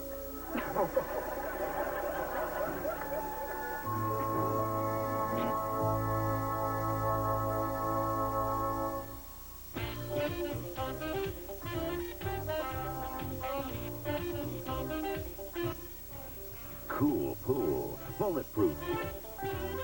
Vanity fast food. Catch the noise on the street tomorrow night at 8.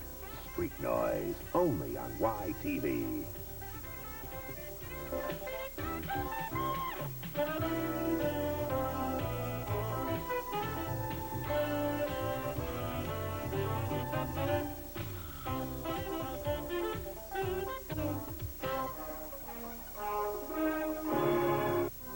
Episode of the new Leave It to Beaver. I showed very poor judgment, but I'll do better in the future. What future? You're fired. Let's go to lunch, son. Great news, everybody. I got fired. Oh, well, that is great news. Yeah, great. We knew you could do it, Dad.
Yeah? Theodore, come in here quick.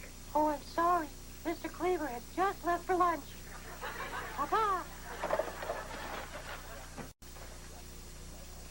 Gotta find Theodore Cleaver for me right away. Very important. Ha, ha, ha, ha. I need to see Theodore. That's right. Okay. Theodore! Oh, my glad I caught you. Not now, Clarence. I'm on my lunch hour. Forget it. Daddy wants to see us right away. Why does he need me around to chew you out? No one's getting chewed out this time, Theodore. Matter of fact, if my hunch is right, he's going to treat us to the biggest lunch we ever ate. Your dad? The man who leaves company pens for tips? He just got off the phone with the Merrywell people, and he was very excited. They actually went for your proposal? Ooh, I still wish you'd let me look it over. Hey, this is my baby. I'm not going to share the glory with anybody. How's my tie look?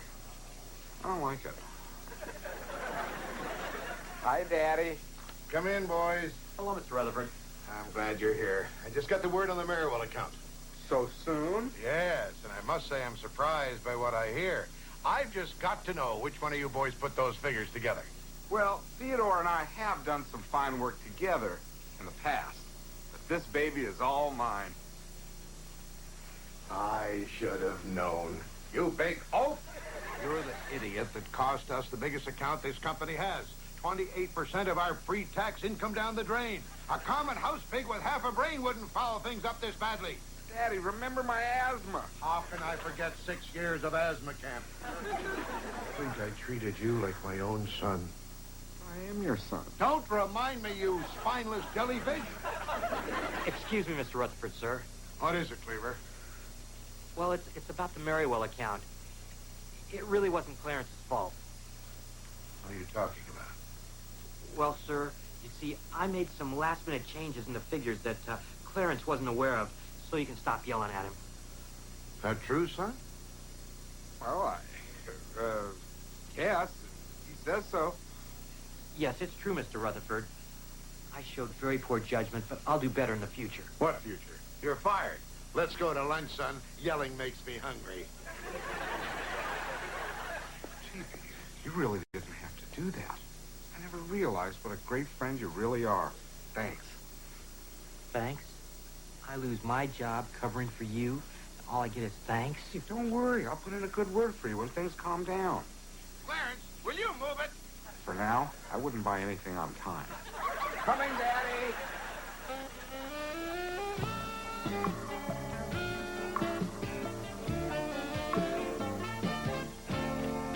Hey, everyone.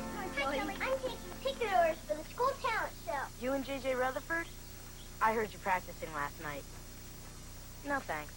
Is that what that was? I thought maybe some cats were fighting. Now, we're not going to be critical, Oliver. Remember, you didn't even try out for the talent show.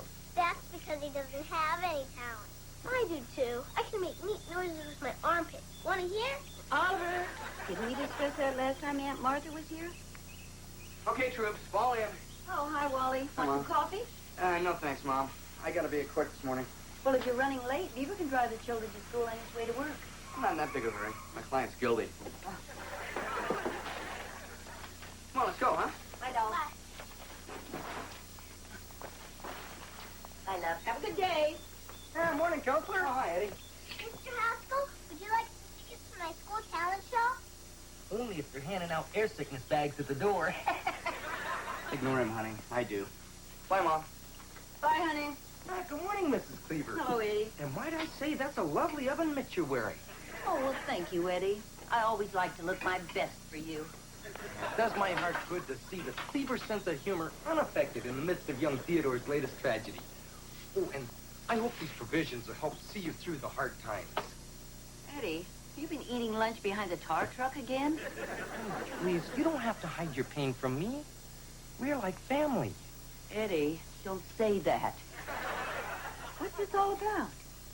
Wait, you mean the beef didn't tell you? Old man Rutherford gave him his walking papers. Beaver's fired? Yeah, I got it straight from the lump. He's history. Out on the street. Adios, muchacho. Kaput. But I'm sure the beef will bounce right back again. Oh, would you mind signing a receipt for this so I can deduct it as a charitable contribution? Well, now, Eddie, that's a very nice gesture. But we're not scraping the bottom of the barrel just yet. No breakfast for me. I'm off to the office. Oh, hi, Eddie. Oh, and Mom, don't hold dinner for me. I'm going to be working late tonight. You know, this reminds me of an old Alfred Hitchcock show. This guy got fired, but he couldn't tell his family. So every day for 3 years, he pretended to go to the office.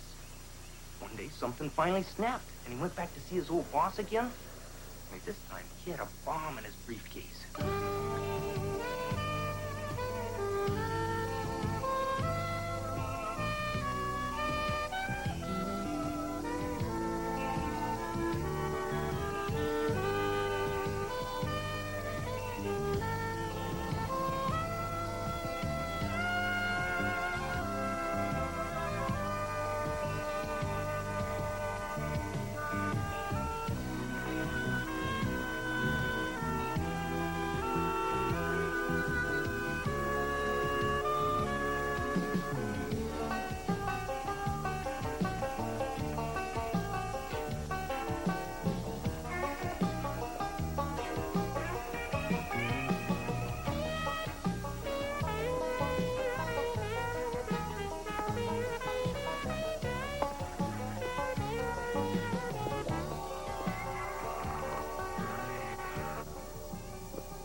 Gus?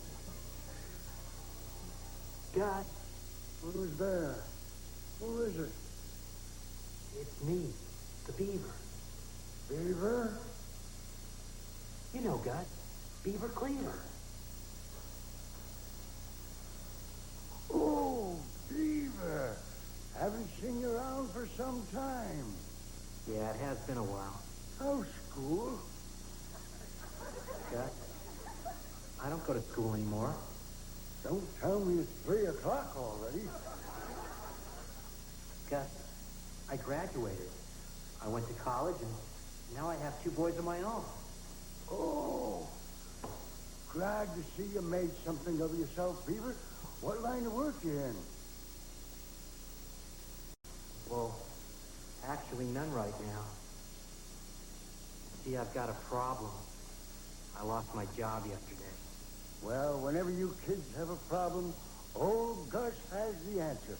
Come on, let's grab our fishing poles and head for Miller's Pond. Got any worms on you, Beaver? Sorry, Gus. Not that simple anymore. I'm out of work because I took the blame for somebody else. Now I can't even face my own family.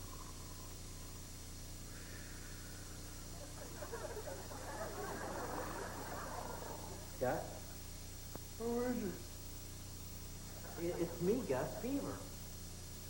What should I do, Gus? Well, you're big for a 7th grader. Why don't you try out for football? I just don't understand.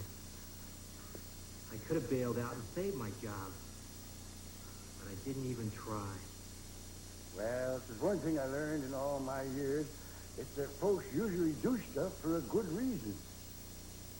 Well, I guess the reason was I wasn't really happy there. See, I told you, there's a good reason. So then, I really didn't get fired. I quit. There you go. Thanks, Gus. It's been great seeing you again. Don't make yourself so scarce, young fella.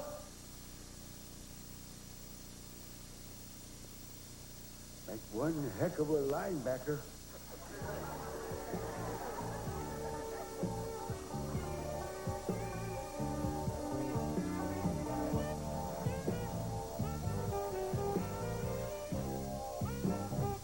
How long do we gotta pretend we don't know Dad's pretending he's got a job? Until your father's ready to stop pretending. There's your dad. Now remember, he's been through a lot, and he's probably feeling very low just about now. Daddy's home. Hey, Champ, how you doing? Hey, Wally. Hey, Mom. Hi. Hey. Great news, everybody. I got fired. Oh, well, that is great news. Yeah. Oh, yeah, Sounds yeah, good, hey, Dad. that's terrific. Yeah, great. We knew you could do it, Dad. Glad to hear that. You guys don't seem very surprised. Well, actually, Eddie Haskell broke the good news to us this morning. Gee, what in the world happened between you and the Rutherfords? It doesn't matter. I can start fresh. New job, new challenge. The sky's the limit. Hey, Dad, why don't you be our school crossing guard? Mr. Sanders is colorblind, and he gets mixed up every time the light changes. Oh, keep it in mind, Ollie. Right now, I think I'm looking for a job that I'm a little more qualified for. Well, I hope you find one soon. I got a paper due next week on what my father does for a living. Oh, you too, do you?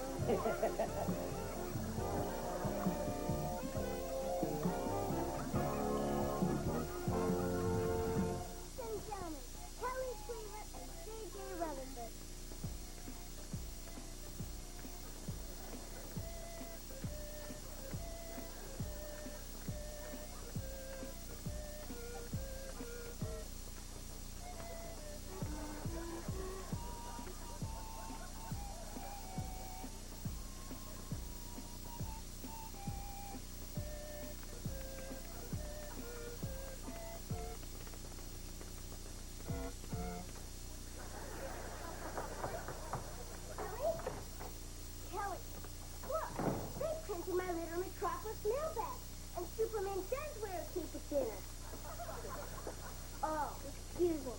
I didn't know she was here. Come on over when you're alone. Okay, Oliver Cleaver. What is this? Why have you been so mean to me lately? Don't pretend like you don't know nothing, JJ. I'm not pretending. I really don't know nothing. Yeah? Well, your dad made a real dumb mistake. And my dad took the blame so your dad wouldn't get into trouble. No way. My dad would never do that. Would so? Would not. Would so? Would not. Come on, we're not supposed to fight in the house. Okay, Cleaver. Let's go settle this outside. You've got frog lungs. Oh! Hey, what's all the yelling down here? Nothing left to know about, Dad. Mr. Cleaver, Oliver's been making up stories about my dad, and I'm a guest in your house. Tell her, Uncle Wally. Tell her what Dad told you when I wasn't supposed to be listening. JJ, I think that... Oh, I think I have to answer the door. Oh, hi, Lon. Hi. Are you ready, honey? We have dinner reservations at 7. Let me just get my book. Did you move yet? Oh, why? Because my dad said you wouldn't be able to live with yourself.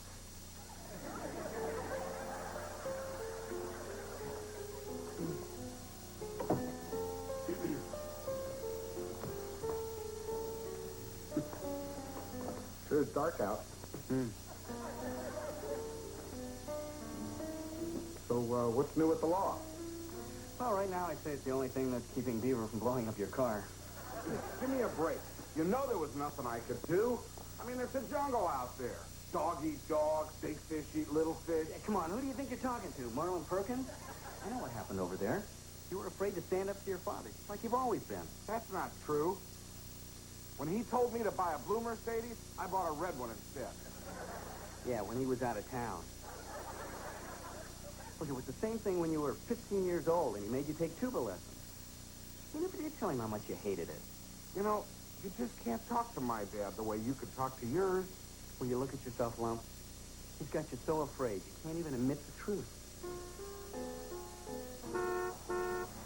Hey, you're bright. Some people are so inconsiderate.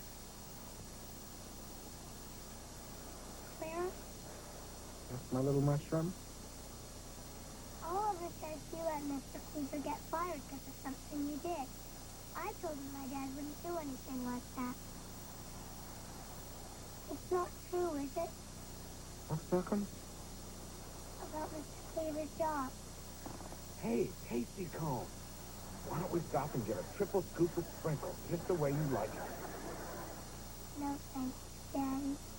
Let's just go home.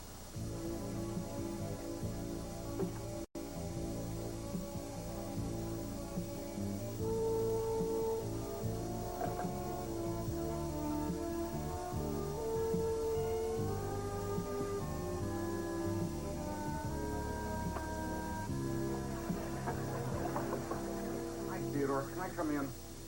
What do you want to do? Make sure I'm not taking any office supplies? Oh, no, I trust you. I just wish there was something I could do for you. Like maybe a letter of recommendation or a low-interest loan. Anything. Still here, Cleaver? Might as well take your last paycheck. Save me the stamp.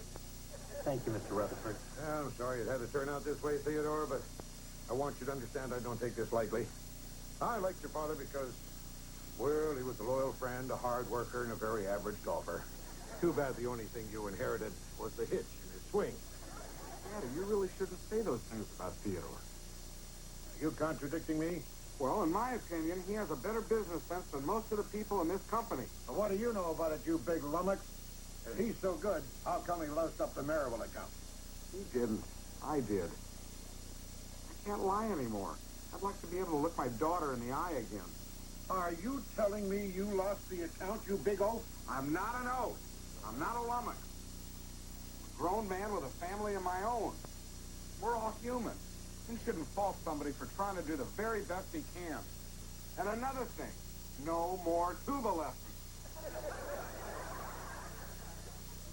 Well, what can I say except Takes a big man to stand up to his father, and a bigger man to admit his mistakes. I'm proud of you, son. Gee, thanks, Dad. You're fired. Fired? Beaver? Welcome back. Teeing off at 3 o'clock. Care to join me? Thanks, Mr. Rutherford, but, no thanks. I really wasn't happy working for you. You're not supposed to be happy. You're supposed to be working. Well, you can call me a dreamer, but I'm going to try and find work where I can do both. Well, Cleaver, I respect your sunny optimism, no matter how boneheaded it is.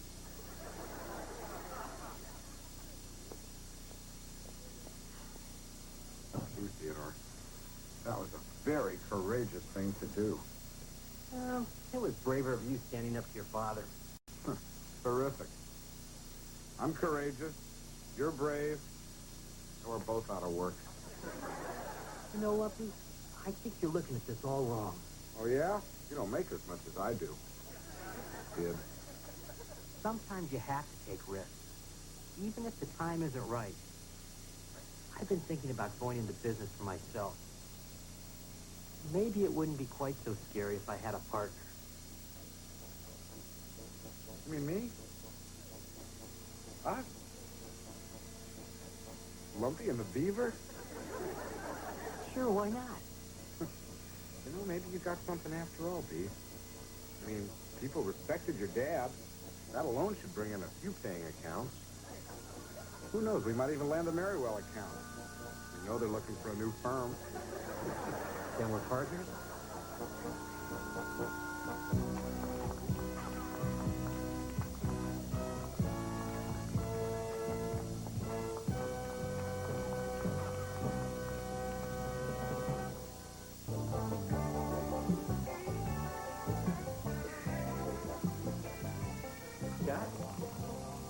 Scott? How you doing? Well, hello there, Beaver. Find a job? No. As a matter of fact, I started my own business.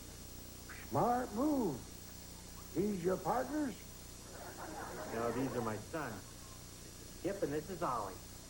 How about that? Beaver Cleaver's boy. Live long enough and you get to see everything.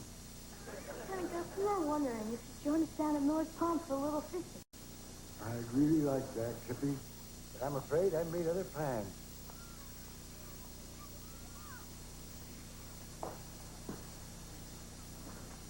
Her daddy's loaded.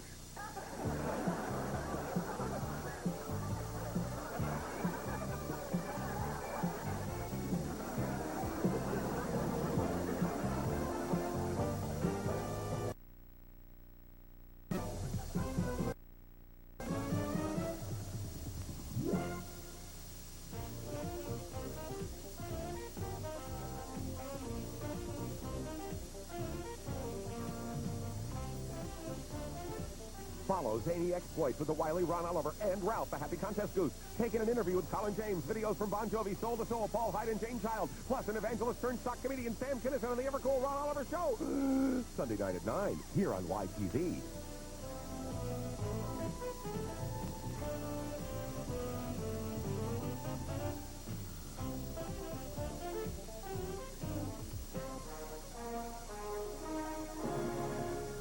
A Quintex production. Girls in the school hate me. Oh, not just the girls. Most of the guys I know hate me too. You probably don't know a boy named Freddie Haskell. Never heard of him. Oh, Freddie Haskell. He's a... Kelly, dear, it's not polite to interrupt. I must say, I haven't seen you look this good since that day at juvenile court.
safety report for class.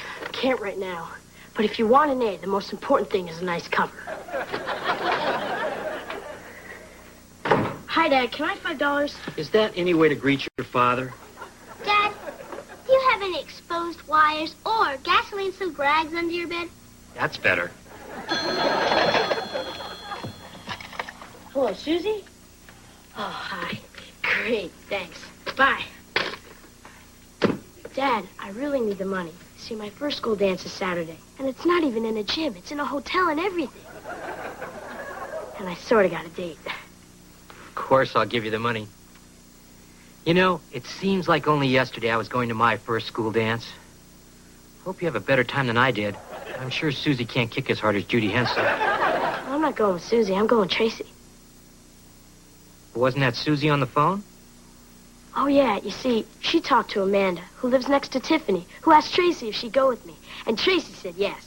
All I got to do is ask her. That sounds simple enough. Thanks, Dad. Dad, how well do you know your fuse box? It must be time for Mr. Bloomgarten's home safety check. Sure is. I gotta write down every fire hazard in the house. I want to get a good grade in my report. Then be sure to put a nice cover on it.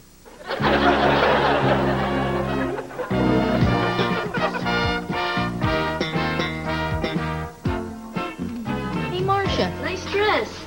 My aunt used to feed the pigs in one just like it.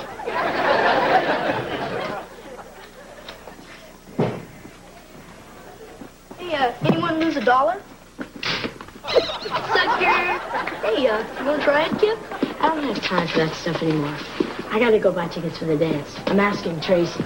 Tracy, that beanpole? You gotta be kidding. If you glued a nail to her head, you could pick up trash with her. Knock it off. There she is. Hey. Awesome. I don't see why she bothers with the lock. If she wants a book, all she has to do is slide through the vent. Here's your chance, Lance. Go ask her. There's no hurry. I can ask her later. Attention, everyone! Kip Cleaver is afraid. Okay. I'll ask her. Come on. Hi. You want to go to the dance? Okay. Bye. Bye. Did it.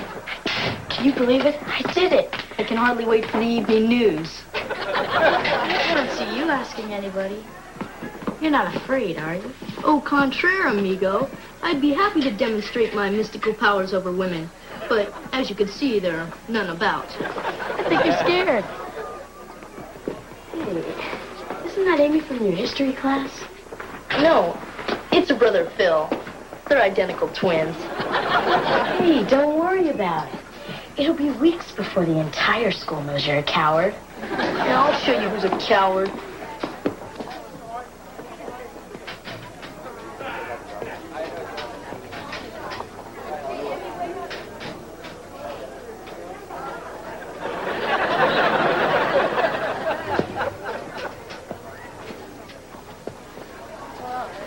What happened? All right, so I'm not the suave sophisticate the world perceives me as. I can't ask a girl out. I can't even talk to one. I'm nothing but a common boneless chicken. It's not such a big deal, Freddie. It is for me. Excuse me. I'm gonna go home and be alone. It'll be good practice for the rest of my life.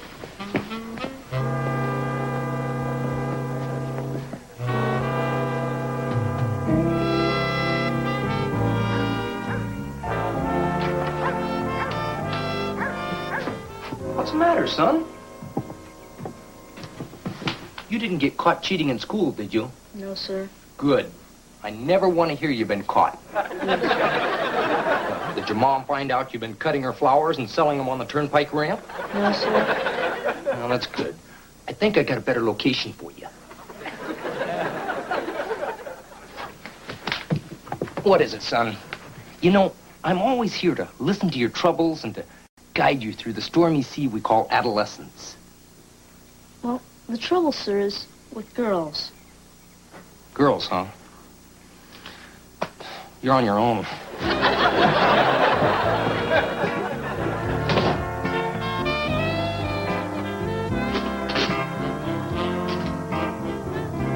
Dad, when are we going to start fixing up these home safety hazards? Well, later, son. Why don't you go work on the cover for that report? Hi. Hi. Hi, Mom. Hi, Kip. Home so soon? Hi, Grandma. Hi, Kip. Hey, Kip. What's the matter with your feet? Nothing. I just got a new pair of shoes for the school dance. They need a little breaking in. I tried to get him to buy another pair. These are the only ones he wanted. They're cool. They make me look just like that guy in Footloose. Kip, you better give Freddie a call. There must be something wrong with him. He wasn't nearly as phony as he usually is.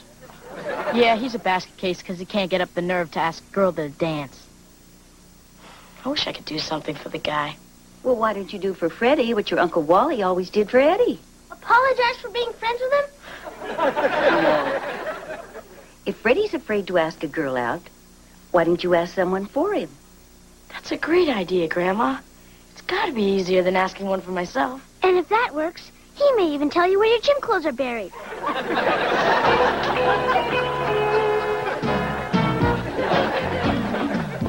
Do you want to go to dance? Oh, Kip, I'd love to. Not with me, with Freddie Haskell. That creep? Yeah. Freddie Haskell.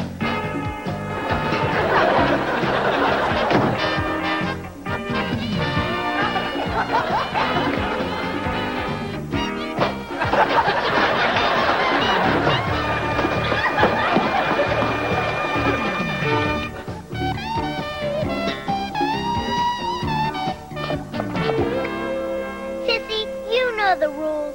You're supposed to take a shower before you get in Bambi's hot tub. Mary Ellen, will you hurry up? We're going to miss the beginning of the concert. And where the heck's the babysitter? Don't worry, she'll be here, I promise. We won't miss a single shaboom of the 50s revival. Oh, that must be her. Finally. Darn. I've broken my earring. I'm going to run next door and borrow some crazy glue. Just put a ski mask on and let's go.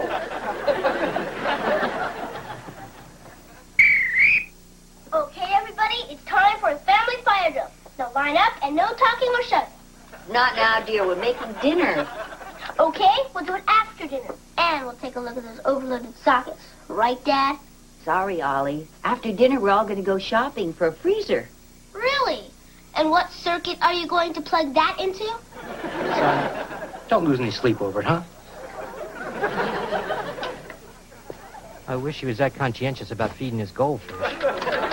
Hello. Information? Yes. Please give me the number for the fire department. April Fool. Now, Oliver, you know, about those circuits. Now, what problem could a little freezer be, huh? Freddie comes over, tell him I'm sick. Why are you hiding from Freddie? Because I need time to think of a good way to tell him he makes girls sick. Hi, everybody. Can I borrow some crazy glue? I need to fix my earring. I think there's some left. Oliver used most of it on his shoes trying to hang upside down from a board. Hi, Freddie. Hi, Freddie. Sorry to barge in, but I was in the neighborhood collecting for my favorite charity. And I thought I'd get a progress report on Kip's search for my dream date.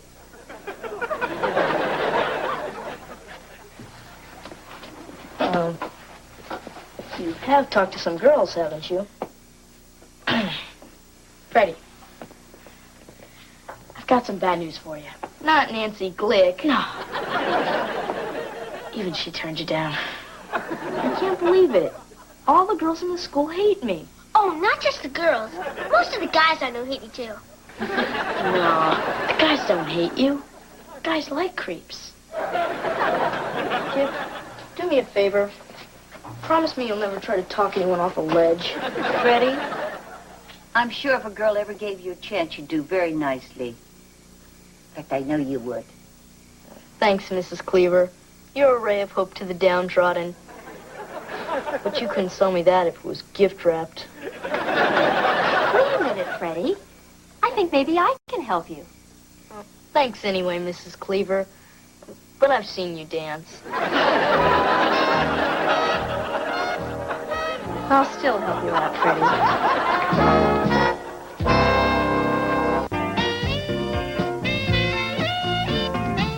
I'm gonna play with my new sissy doll. Here, you play with my old one. Oh, finally. Kelly and Laurie are all set. Good night, Cal. Come on, let's go, huh? Shabop, ding dang, a ram bang, dong dang, ding dong, boom, de bong, boom, boom. You don't go to the Grand Avenue School, do you? No, Mrs. Cleaver. I go to an all-girls school. Then you probably don't know a boy named Freddie Haskell. No, never heard of him. Oh, Freddie Haskell. He's a... Kelly, dear, it's not polite to interrupt. Okay, now that I've practiced going out to the car by myself, this time let's try it together. Oh, honey, this will just take 1 second. Lori, there's a dance at Freddie's school, and it turns out he needs a date. It's Polly, because nobody's stupid enough to... It's going to be a real nice dance, and I think you'd have fun with Freddie. He's real cute, and a good athlete, too. Don't worry, now I get it. Well, Mrs. Cleaver, I'd love to go to the dance. If you know the boy, I'm sure my parents would say that it's okay.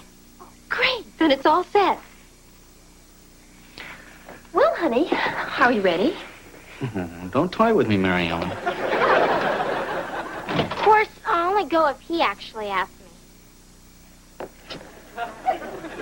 Well, actually, I was hoping for a close-up, and of course one of her mothers, so I can see if she'll age well. Freddie. Okay, I'll go out with her. Now, all you gotta do is go over there and ask her. Ask her? Surely you jest. Freddie! Freddie, would you care to join my brother and me in the den while Mary Ellen waits in the car with the engine running? Freddie, think about it. What's the big deal about talking to a girl, huh? You don't understand. The only thing I know how to say to a girl is, nice face. Did you get the number of the truck that hit you? Let me run through this real fast.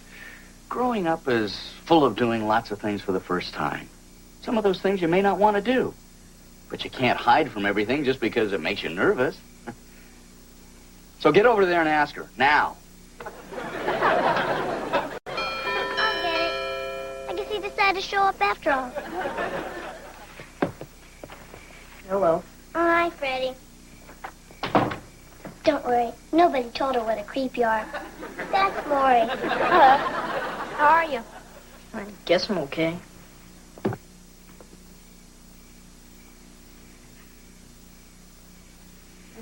We're having fun. Excuse me? Nice weather we're having, huh? What was that? You wouldn't want to go to the dance with me, would you? Sure. You would? Well, thank you. I look forward to it. And might I add, it's a lovely dress you're wearing.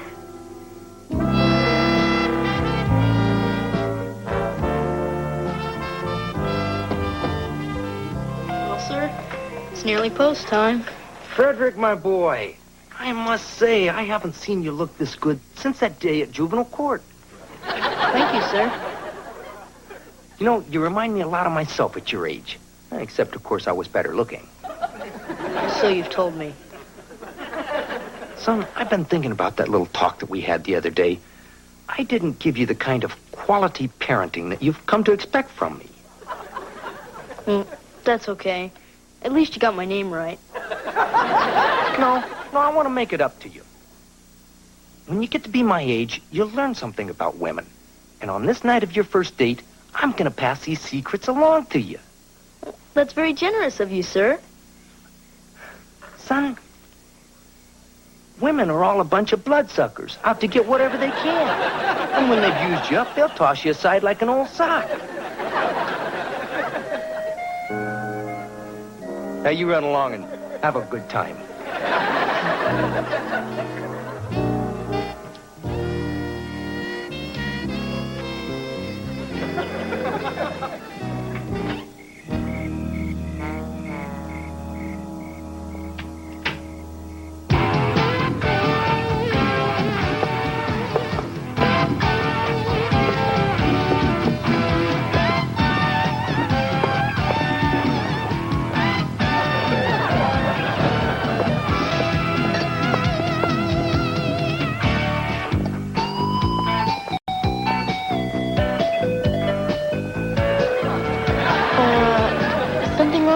Shoes?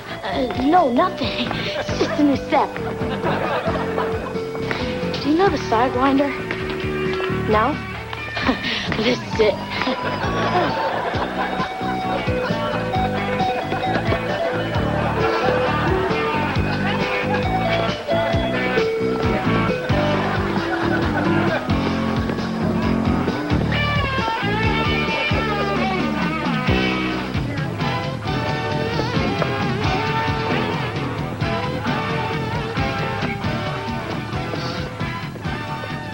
You want to dance? Can't. Old sports injury. I like sports. I play tennis, field hockey, and basketball. I breed snakes.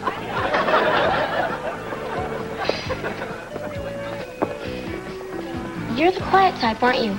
No.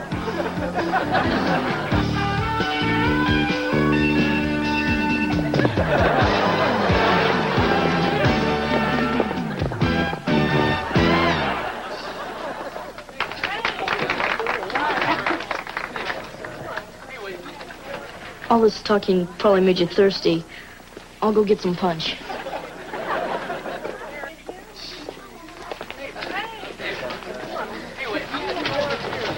Hi, Kip. Hey, Freddie, how's it going? I haven't seen you out on the dance floor. Lori's a sensitive girl. She prefers to sit and talk. She's probably sitting over there talking to herself right now. Hey, watch this. Hey, Danny, is that your dollar down there? What a doofus. Come on, Kip, they're playing a fast one. Oh.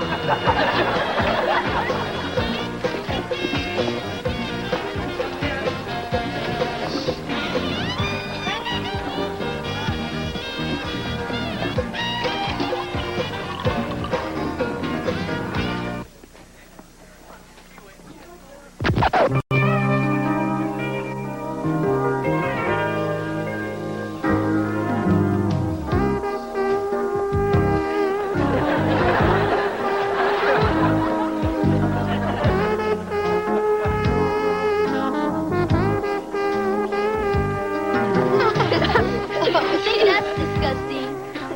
Watch this.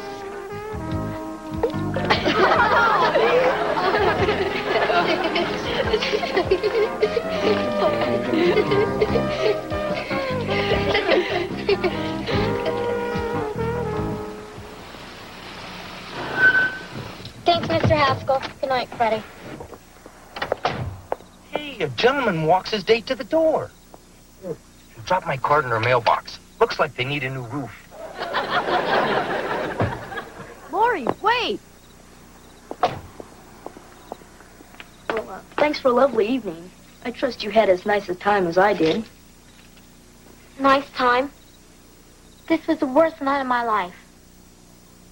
You know, when I think about how excited I was to go on this date, I told all my friends about how cute you were. You told your friends I was cute? And I even bought a new dress. And for what? To sit in a chair all night? If you hated me so much, why did you ask me out in the first place? Look, I don't hate you. It's just that I've never been on a date before, and I kind of choke up in front of girls. I thought I did something wrong. No, you were okay. It's just me. Just sorry this evening turned out so bad. Guess I'll never be able to talk to girls. You're doing it right now. I am, aren't I? You know, for the first time tonight, you're acting like someone a girl might enjoy going out with. Hey, how about that? Well, does this mean you might want to try it again sometime? I don't know. Maybe.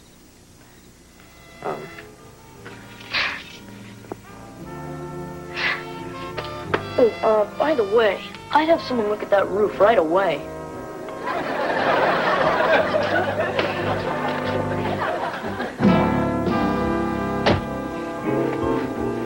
So, how did it go? She doesn't hate me. That's my boy.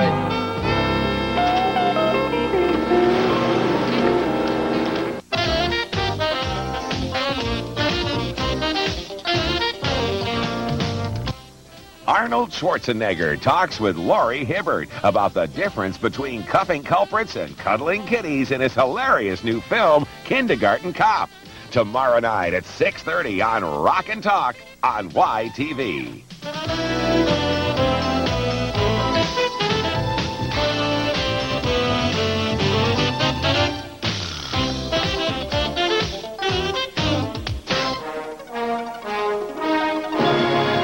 You find something good for your father? Oh, yeah. How'd I look? Oh, thanks, old timer. Beaver, strike! I don't think his brain's getting enough oxygen. Wally!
Hi, guys.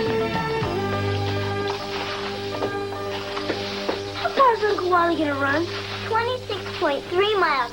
From the City Hall in Bellport to the library at Mayfield. I don't get adults. They wait all the time to get their driver's license, and all they want to do is run. And ride bikes that don't go nowhere. Real dumb. Glad I got you three together. Have you given any thought to what you're going to do for your dads for Father's Day? Same as usual, I guess. Wrong. This year, the adults are not going to buy the presents.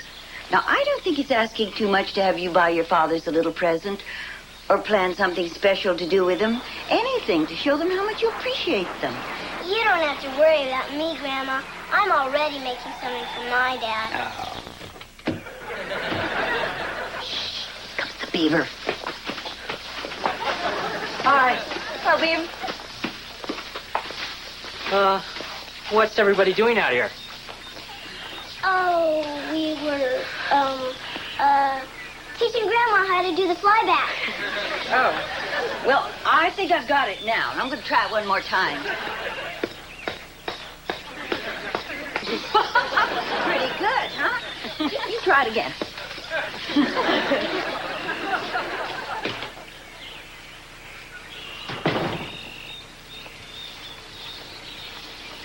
Look, I know you boys aren't going to disappoint your father, so don't put it off until the last minute. Okay. I'll buy him something with the money I've left from what Dad gave me to buy you a Mother's Day present. I guess that's allowed. How about you, Ollie?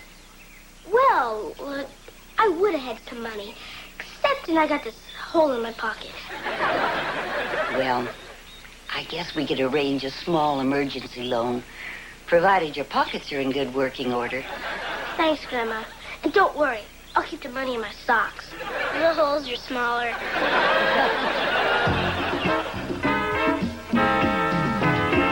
Training table's open. Dad, don't you get tired of eating just noodles every day? Well, honey, when you're going to run a marathon, you have to store carbohydrates. That looks good. Want some?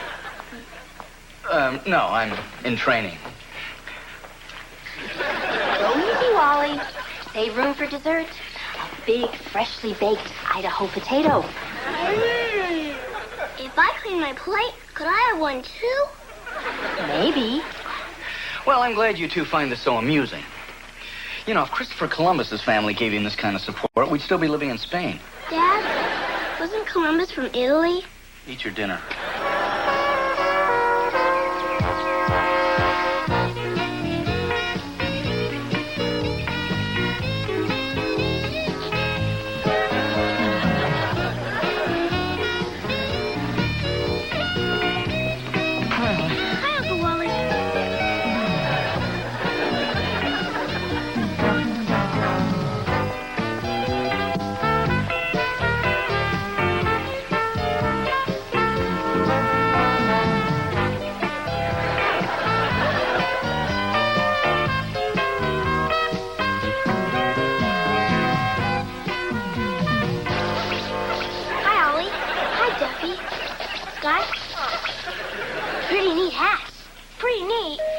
think we should make whoever invented this president of the whole world. Yeah. I never saw a hat that did anything but sit on your head. Hey, can I try it on? Well, all right. Just try not to slobber all over the part you put in your mouth.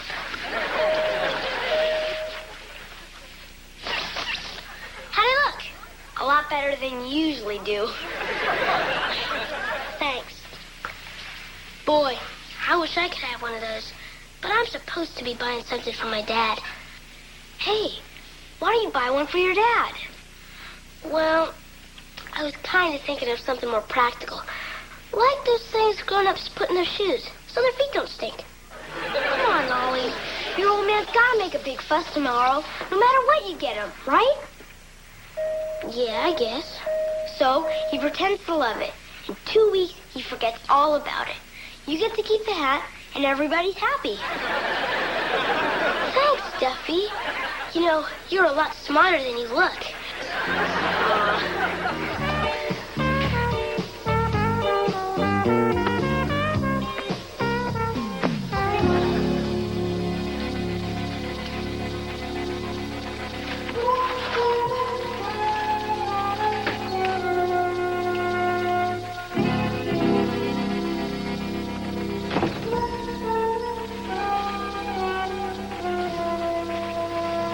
Hi, champ. I didn't hear you come in. Dad, what are you doing in here? I just rehung the towel bar. No more chin-ups in the bathroom. Right, Dad.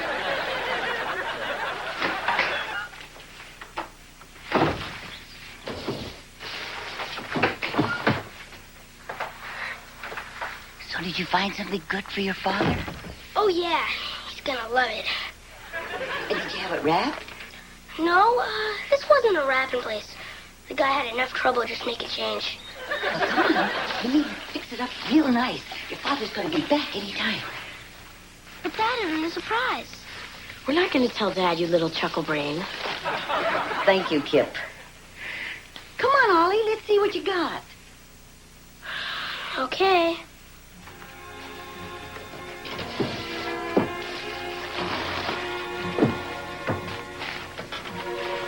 But just remember, I didn't like it so much when I first saw it either.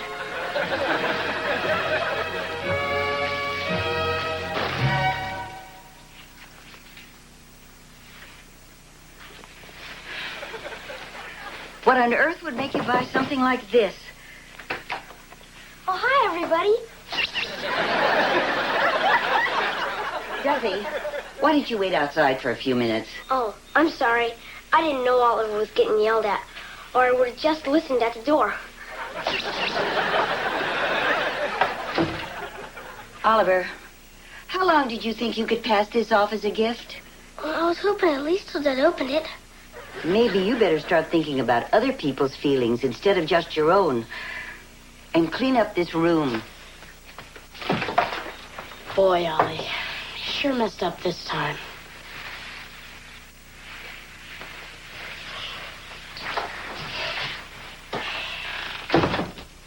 Hey, I heard the whole thing. This never would have happened if you would have listened to me and gotten the blue one. Come on, Duffy. I already feel like the dumbest kid who ever lived. Nah, you're not the dumbest. I saw him on a TV special.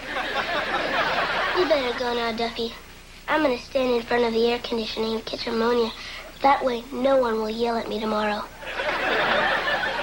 Look, I know how to give your dad a great present, and it won't cost a thing.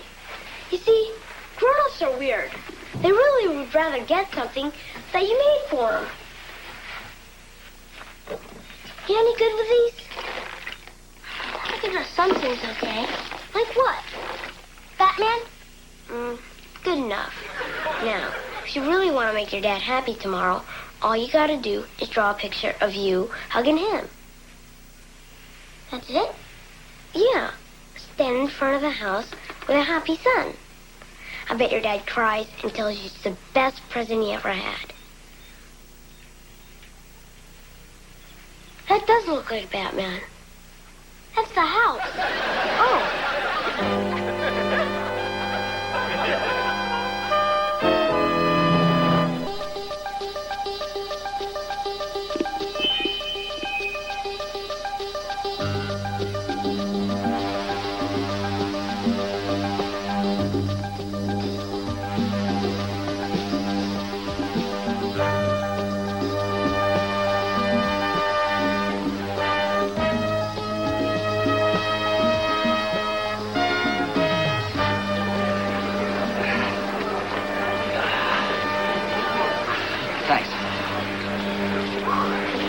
Thanks, old timer.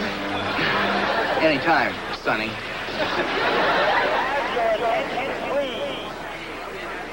Thank you. Runners, take your mark.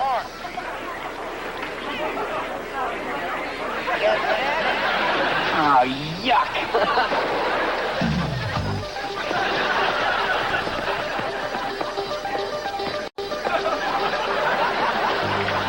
All right, kid, this is war.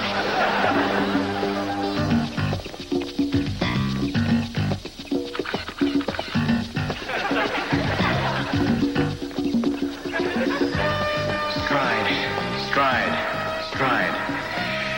Okay, Wally, water station up ahead. Now all you gotta do is peel your tongue off the roof of your mouth. Oh, real good, Wally. You jerk.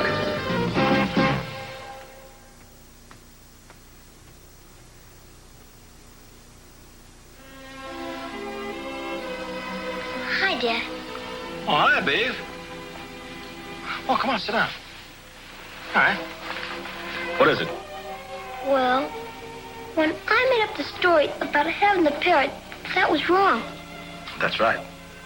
And you helping me keep it made a secret, that was wrong, too. That's right, too. But you're a father. How come you did it? Well, maybe that's why I did it, Beaver. You see, parents aren't always perfect either. Sometimes they love their children so much that they'll do almost anything to keep them from being hurt, even if it means making a mistake now and then. Gee, Dad, I guess there's an awful lot more to being a father than just making money and hollering. There sure is.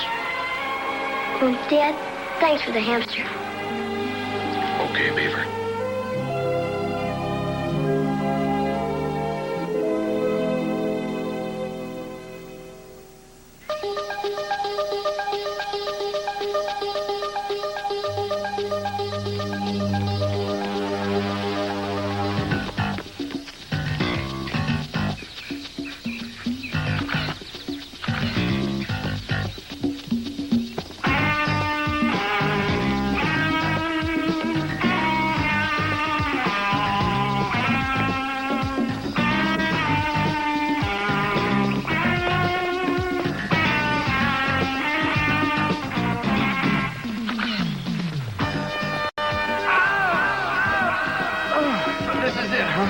The wall.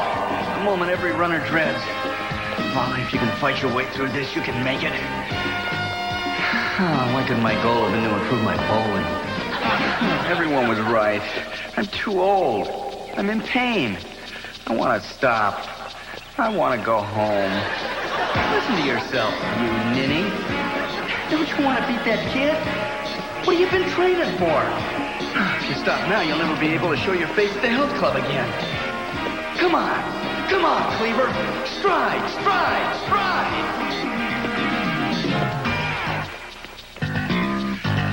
Oh, good. Pine Street. It's all downhill from here, except for the hill. Hey, here he comes. Here he is. Yeah. He's coming around the corner.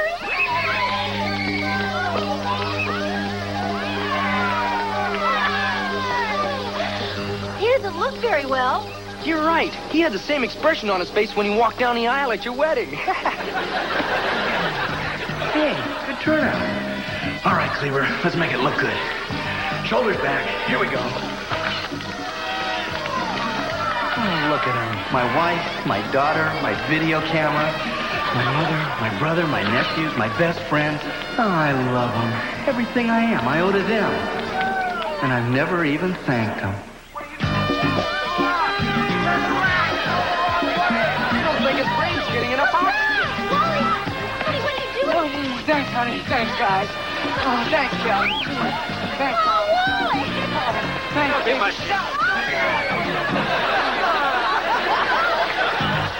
Let's see if we can beat him to the finish line. Yeah! We beat him to the finish line. Didn't take much.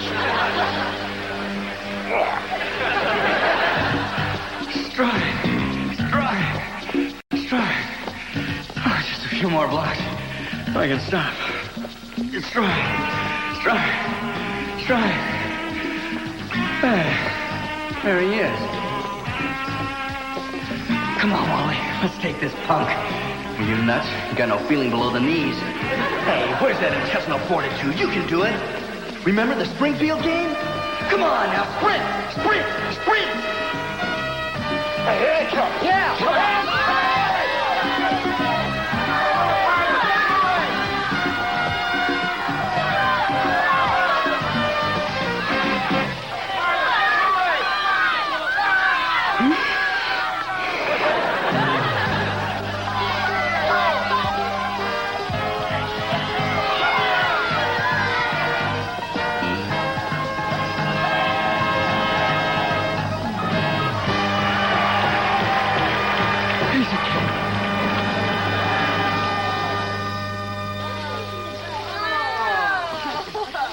Jacuzzi. How did you know? Well, what do you get for the man who finished 198?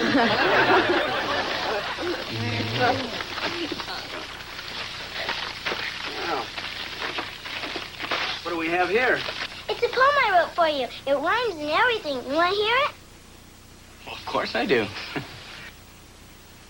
My Dad, by Kelly J. Cleaver. My dad was born after World War II. His eyes are very, very blue. When I was young, he read me Tom Sawyer. He makes a good living because he's a lawyer. Other kids think their dads are king, but mine's the best, and I'm not lying. My dad, my daddy, my pop, my father, my friend, my... Kelly, honey, I'm sure your father would love to hear this again when he wakes up. Don't worry. He did the same thing after the Springfield game. And that's when he was in his prime. Let's give out some presents to the father that's awake. Yeah, Dad. Open mine first. Yeah, Dad. Open Kip's first. Happy Father's Day, Dad. Oh, thanks, Kip. Let's see, what is this? Hey, endangered species cologne. You know, that's terrific. You really didn't have to do this. Big deal. Happy Father's Day, Dad. Ah, thanks, son. Oliver, you have something for your father. I hope. Well, yeah. I guess I sort of do.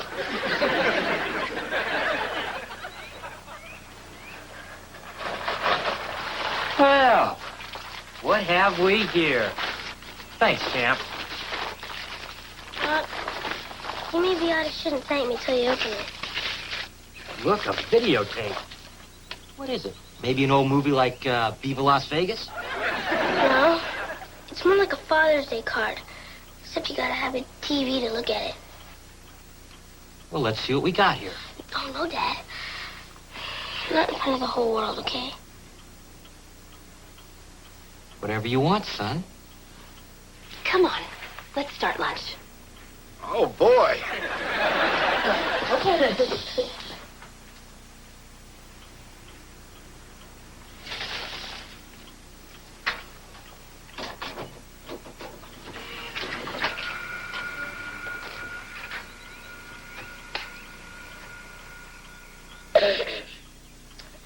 Hi, Dad. Hang on, Ollie. It's all blurry. Ready, set, go. Hi, Dad. It's me, your son, Oliver Cleaver. And the reason I'm doing this is because you got a right to know what kind of a rat your kid is. Because only a real rat wouldn't come up with a gift for his dad on Father's Day. It's not like he didn't have a chance or anything. Grandma lended me the money, and I blew it all on junk like ice cream. And this.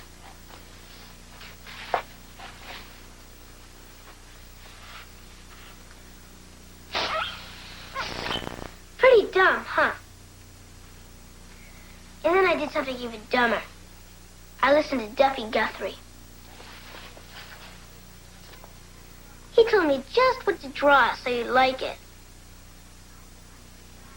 I didn't know what a rat I was, so I saw you staring at that picture of you and Grandpa.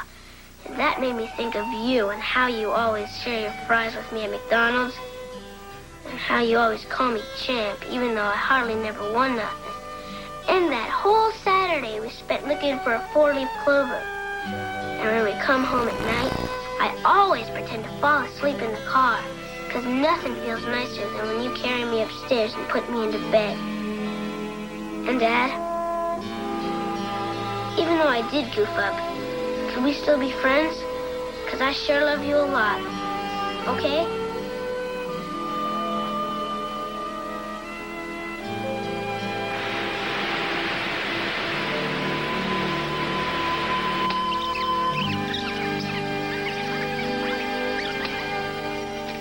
Hi, Dad. It's me, your son, Oliver Cleaver. And the reason I'm doing this is because you better run. It's no kind of a rat, which it is.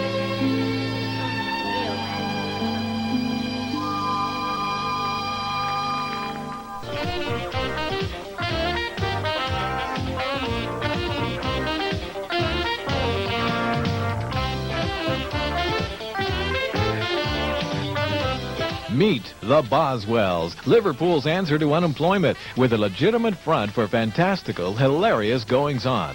Then hit all the spots with that lippy-quippy host with the most, Ron Oliver. For hilarity and wit, tune in for Bread and YTV Hits, Sunday nights at 9, only on YTV.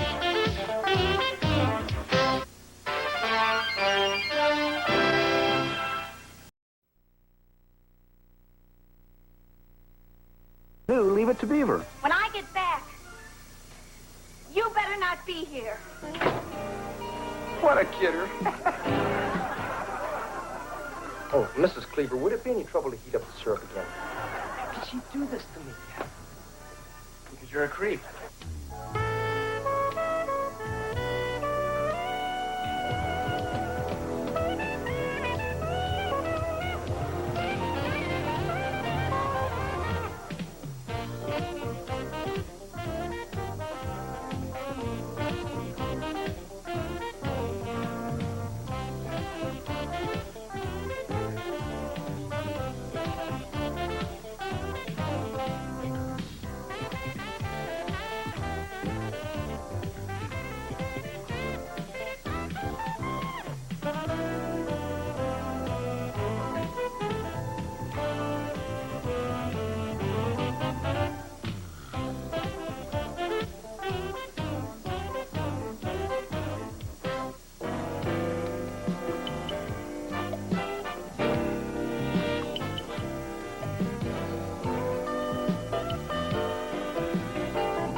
Imagine where Eddie could be. I hope he's okay. Oh, don't worry, Gertrude. He's probably just gotten delayed at the construction site. And why hasn't he called? Well, maybe there isn't a phone there. No, I know there's a payphone there. He took his bag of slugs with him. Really feared that guy. He never had a chance. Yeah, by the last game, the chump didn't even know which end of the pool cue to chalk. The only tricky part was dodging the pool balls on the way out of the parking lot. Hey, look, the gang's all here. And you should have been here hours ago. Why? What happened? The snake cornered the catechin? Edward, we had dinner reservations at the Blue Room tonight. How could you forget that? Oh, he didn't forget. He was on a hot streak, and... See ya. Hey, check this out. I won some Yahoo's pool cue. Genuine ivory. Been in the family for years. Eddie, you are always forgetting, and I'm getting sick and tired of it. Angel, sweetie, I know I get off track now and then, but don't I always make it up to you? Like when I forgot your birthday. I promised to take you to some swanky dinner joint. Eddie, that was supposed to be tonight. Excuse me, I hate to be a party pooper, but I have an early morning mom aerobics class, so we're just... Hey, cool your heels. This'll all blow over in just a minute. You know how her Irish temper is. Eddie, I'm not Irish. So what's your excuse? Edward, don't try to change the subject here. You let us sit here twiddling our thumbs while you were having fun playing pool. Hey, pool is not fun. It's hard work. You are the most inconsiderate man I've ever met. Inconsiderate? This pool cue is going to be a gift for you. And you're also cheap. Hey, now that hurts. Give me one example of how I'm cheap. All right. You won't let me buy a new couch. Hey, what's the big deal about new? My parents had the same couch for 25 years. I know. That's it. We'll have to do this again sometime. Yeah. Hey, Wally, sit on this couch. Now tell me if you don't think that's comfy. Eddie, I've been making excuses for you for 15 years, and I'm not going to do it anymore. Now, we are going to go to the blue room without you. Wally, Mary Ellen, let's go. Sure, that's all right. You're upset. I don't have to go.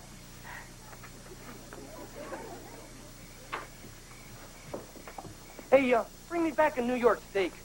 Well done. I mean, scorch it. And don't order mine until your food comes, so it'll be warm when you get home. Eddie, you don't understand. When I get back, you better not be here. Sure. And this time, I mean it. What a kidder. Oh, please, no more. You're spoiling me. Eat up, Eddie. You've been through a lot. Yeah, I guess you're right. I never did get my dinner last night. Oh, Mrs. Cleaver, would it be any trouble to heat up the syrup again? Not at all, Eddie. Oh, and a little more coffee, please.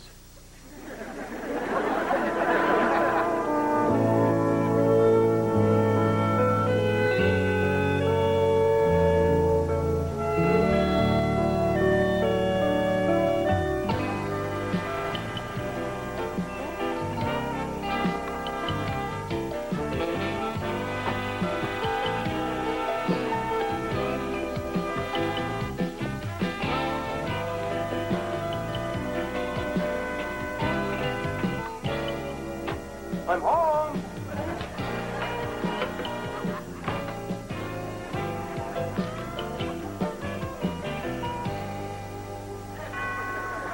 I'll get it.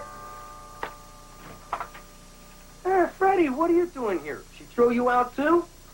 Yeah, mi casa es tu casa. Actually, sir, you might say I've come in the role of goodwill ambassador. Yeah, she finally cracked, huh? Didn't have the nerve to come over here and throw herself at my feet, so she sent you. The truth be told, sir, Mom doesn't know I'm here. Huh? Well, I took it upon myself to seek a quick settlement, for fear that any more time spent alone would only strengthen her resolve. Son, I refuse to grovel. Even if I were lonely, miserable, and desperate, and I'm not, I would never grovel. I see your point, sir. It's foolish, but I admire your integrity. I take that as a compliment. Listen, Frederick, I'm sorry that you've become a pawn in this game, but I want to assure you that I won't allow it to affect the well above average relationship that you and I share. Thanks for the reassurance, sir.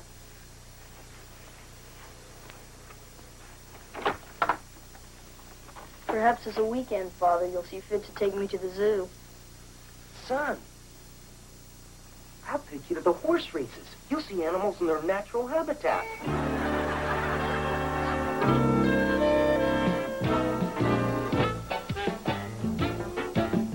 Okay, honey, turn it out. Dad, how come you're putting a yellow light bulb out here? Well, honey, because the yellow light keeps the bugs away. So why don't you put them in the house where the bugs find us? Well, I guess it's just my sense of fair play. Hi, Wally. Hi, Eddie. Hi, Mr. Haskell. Hey, Kelly. How'd you like to run down to the corner for a double-dip chocolate cone? Yeah, sure. Great. Hey, here's a couple of bucks. Get something for yourself while you're down there. So, Eddie, how's the exile going? Just fine. Hey, look, I hope you understand about not being able to stay at my place. But, a vote's a vote. Hey, I know Mary Ellen's probably siding with the enemy, but how'd you break the 1-1 tie? It was 2-0. Come on, don't take it so hard. Hey, I tell you what, I'll treat you to a movie tonight. Thanks, Wally. But you don't have to babysit me. I'm a free man. Look out, ladies. Eddie Haskell is back in circulation. It's going to be like throwing raw meat into a shark tank. How could she do this to me? Because you're a creep. Obnoxious, irresponsible, and insincere. And you treat her like garbage. Hey, that's beside the point. Don't you see I'm miserable? You got to do something. Make her take me back. Please. I'd like to, Eddie, but this is between you and Gert. Hey, you got to help. You're my best friend. I tell that to Lumpy, too, but I don't mean it. Hey, I'll even pay you for your time. Cash so you don't have to report it. Eddie. Okay, a freebie. Just tell her to give me one more chance. She's the only woman who ever really loved me. Can you imagine anyone else who would? You got a point there. Look, I'll do whatever she wants. I'll change. Tell her that, please. All right, Eddie. After dinner, I'll go over and talk to Gert. You're a real pal. Hey, you want to stick around and eat with us? What are you having? Lasagna. Ah, forget it. Your mom's making steaks.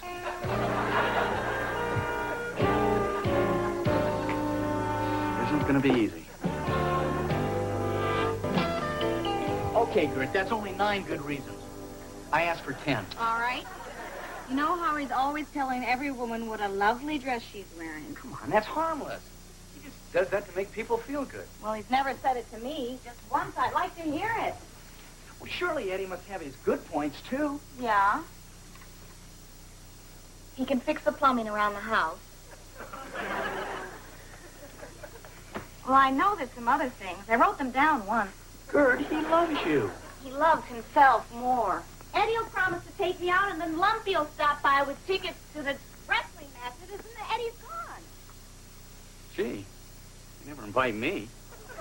Every time we save enough money for a new couch, he'll buy himself a leather jacket or go on a fishing trip with the guys. What guy? Never invited me to that either.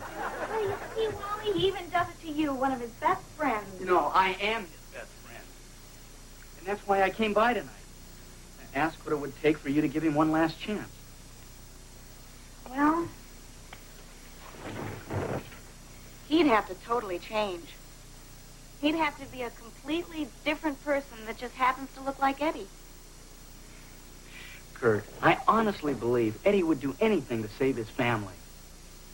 So come on, please. Come over to dinner tomorrow night. See for yourself. Wally, I appreciate what you're trying to do, but I just can't see him right now. I'm sorry. Okay, Gert. I understand. If you change your mind, let me know. I will. Wally, thanks. I wonder when those guys went fishing. What do you say, Mom? Dad's a lovable old rogue. Let's say we give him another chance. The sink stopped up. Well, maybe one dinner wouldn't hurt. Mom, you won't regret this. Cut it out, Katie. You're so jealous. You guys get that big lecture about being on our best behavior tonight? Yeah, Dad even checked to make sure I match my socks. They must really want to get rid of Mr. Haskell. Hey! Why aren't you kids wearing ties? What do you think this is, a hayride? Oh, hi, kids. Eddie? Mrs. Cleaver, I was just commending the boys on their wardrobe selection. You don't look too bad yourself, Eddie. Oh, well, it's a big night for me. How come you didn't dress up? Eddie, your wife's coming over, not mine. Right. I'm sorry. I guess I'm just a little nervous. Oh, you don't have to be, Eddie. We're all pulling for you. I have no idea how hard we're all pulling for you. That's her, Beaver. I don't want to appear too anxious. Let her sweat it out a few minutes. Good evening, sir. Son. Son. Son. Look at you. You've grown since I've last seen you. Oh, come on, sir. It's scientifically Gert. Hi, Eddie. Hi, Gert. My, that's a A lovely dress you're wearing. Thank you, Eddie. Good to see you, too. Then you'll take me back.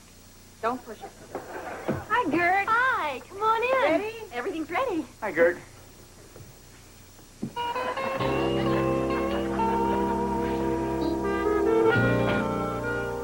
Looks like I matched my socks for nothing. Freddie, I think your dad did pretty good during dinner. Yeah, my mom even let him hold her hand under the table. The girl really has to like a boy before she'll let him hold her hand. Now, how would you know that, Kelly? We've got cable TV. I knew what was going on down there. They always kick the kids out at the critical part of the evening. Well, there is a way, but it's kind of sneaky. And I promise not to do it anymore. I wouldn't want you to break your word.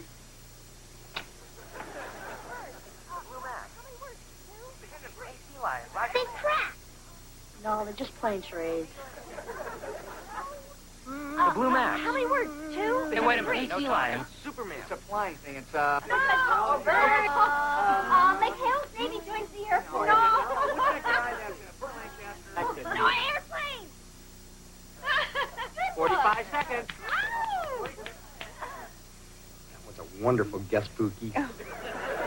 Oh, you're up next. Come on. Your turn. Isn't she wonderful? Boy.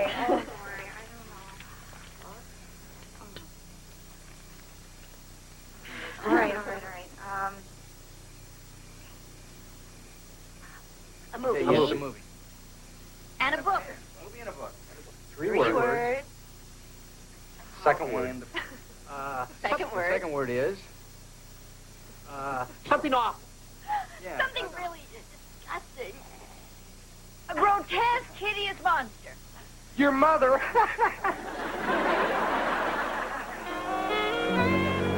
Gert? Gert?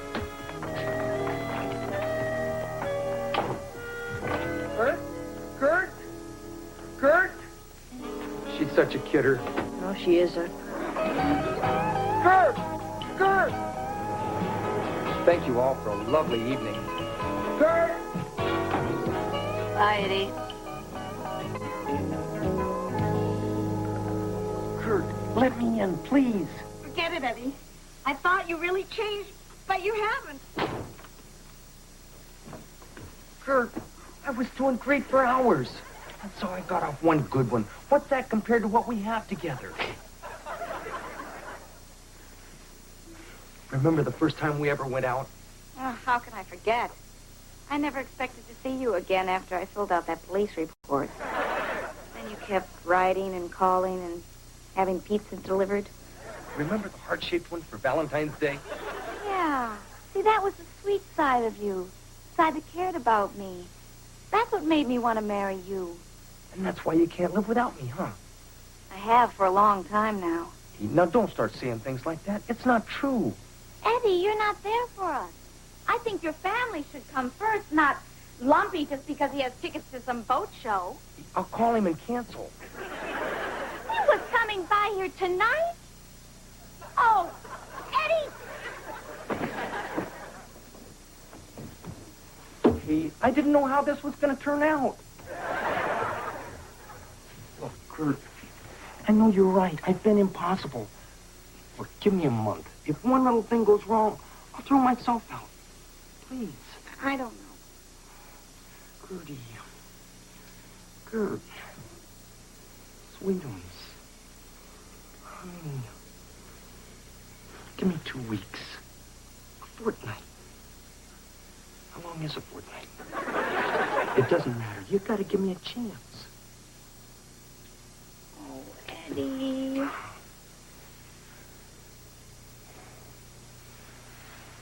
What's that? It's our new couch. Oh, how about that? Our new couch. Sure brightens up the room. Go ahead, try it. No, not tonight. I just want to stand here and look at it for a while. You know me. I never even held Freddie for 6, 7 months after he was born. Oh, come on, you're being silly. Hey, pretty comfy. Yeah, you just put the remote control right there. You're all set for the weekend. And you want to know the best part? You didn't sell the waterbed, did you? This couch was reduced to $700. $700 for this slab of cement? Oh, so now it's a slab of cement. What happened to the guy who was begging for another chance? He just found out his wife flew the down payment on his Winnebago. Ed, you are the most selfish man who's ever lived. That's it, Gertrude. I thought I could be a different person for you, but I can't. This is the way I am, and if you don't like it, then I'm saddling up for good. Happy trails, Eddie. That's it, Gertrude. I'm leaving. I'm opening the door. I got one foot on the porch. I'm closing the door for the last time.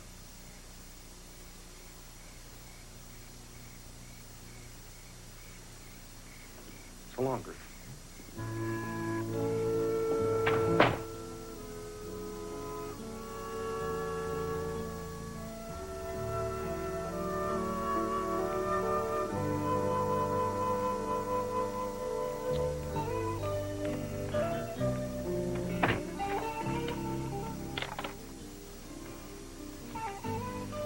You're really not coming after me, are you?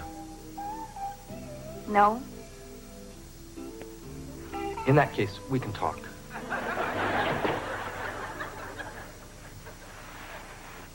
While I was outside, I had time to do a lot of thinking about what you said.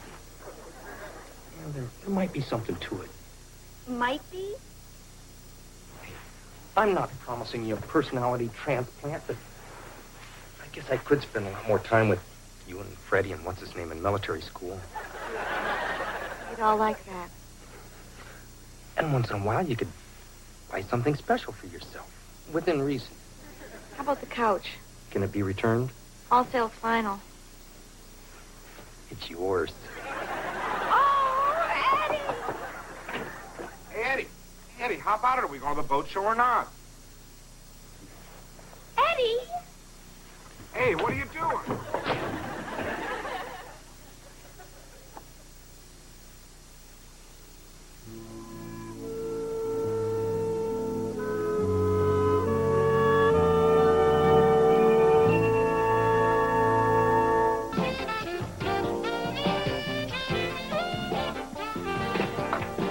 Hello, Freddie. Good afternoon, ma'am. Wow, what's this? A small token to express my gratitude to the entire Cleaver clan for helping bring harmony to the Haskell home. Well, that's very nice, Freddie. Oh, please. It's the least I could do for all the pain you must have suffered during my father's exile. Without a doubt, you Cleavers are greater humanitarians than Frank Sinatra himself. Henry, there he is. There's the boy who ruined my flower bed. I'd best be off.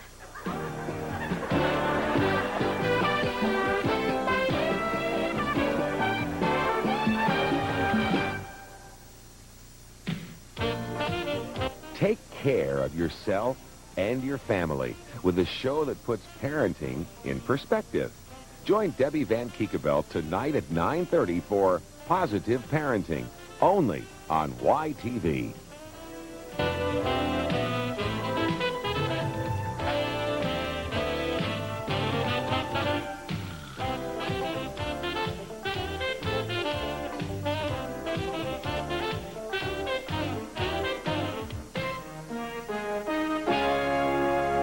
A Quintex production.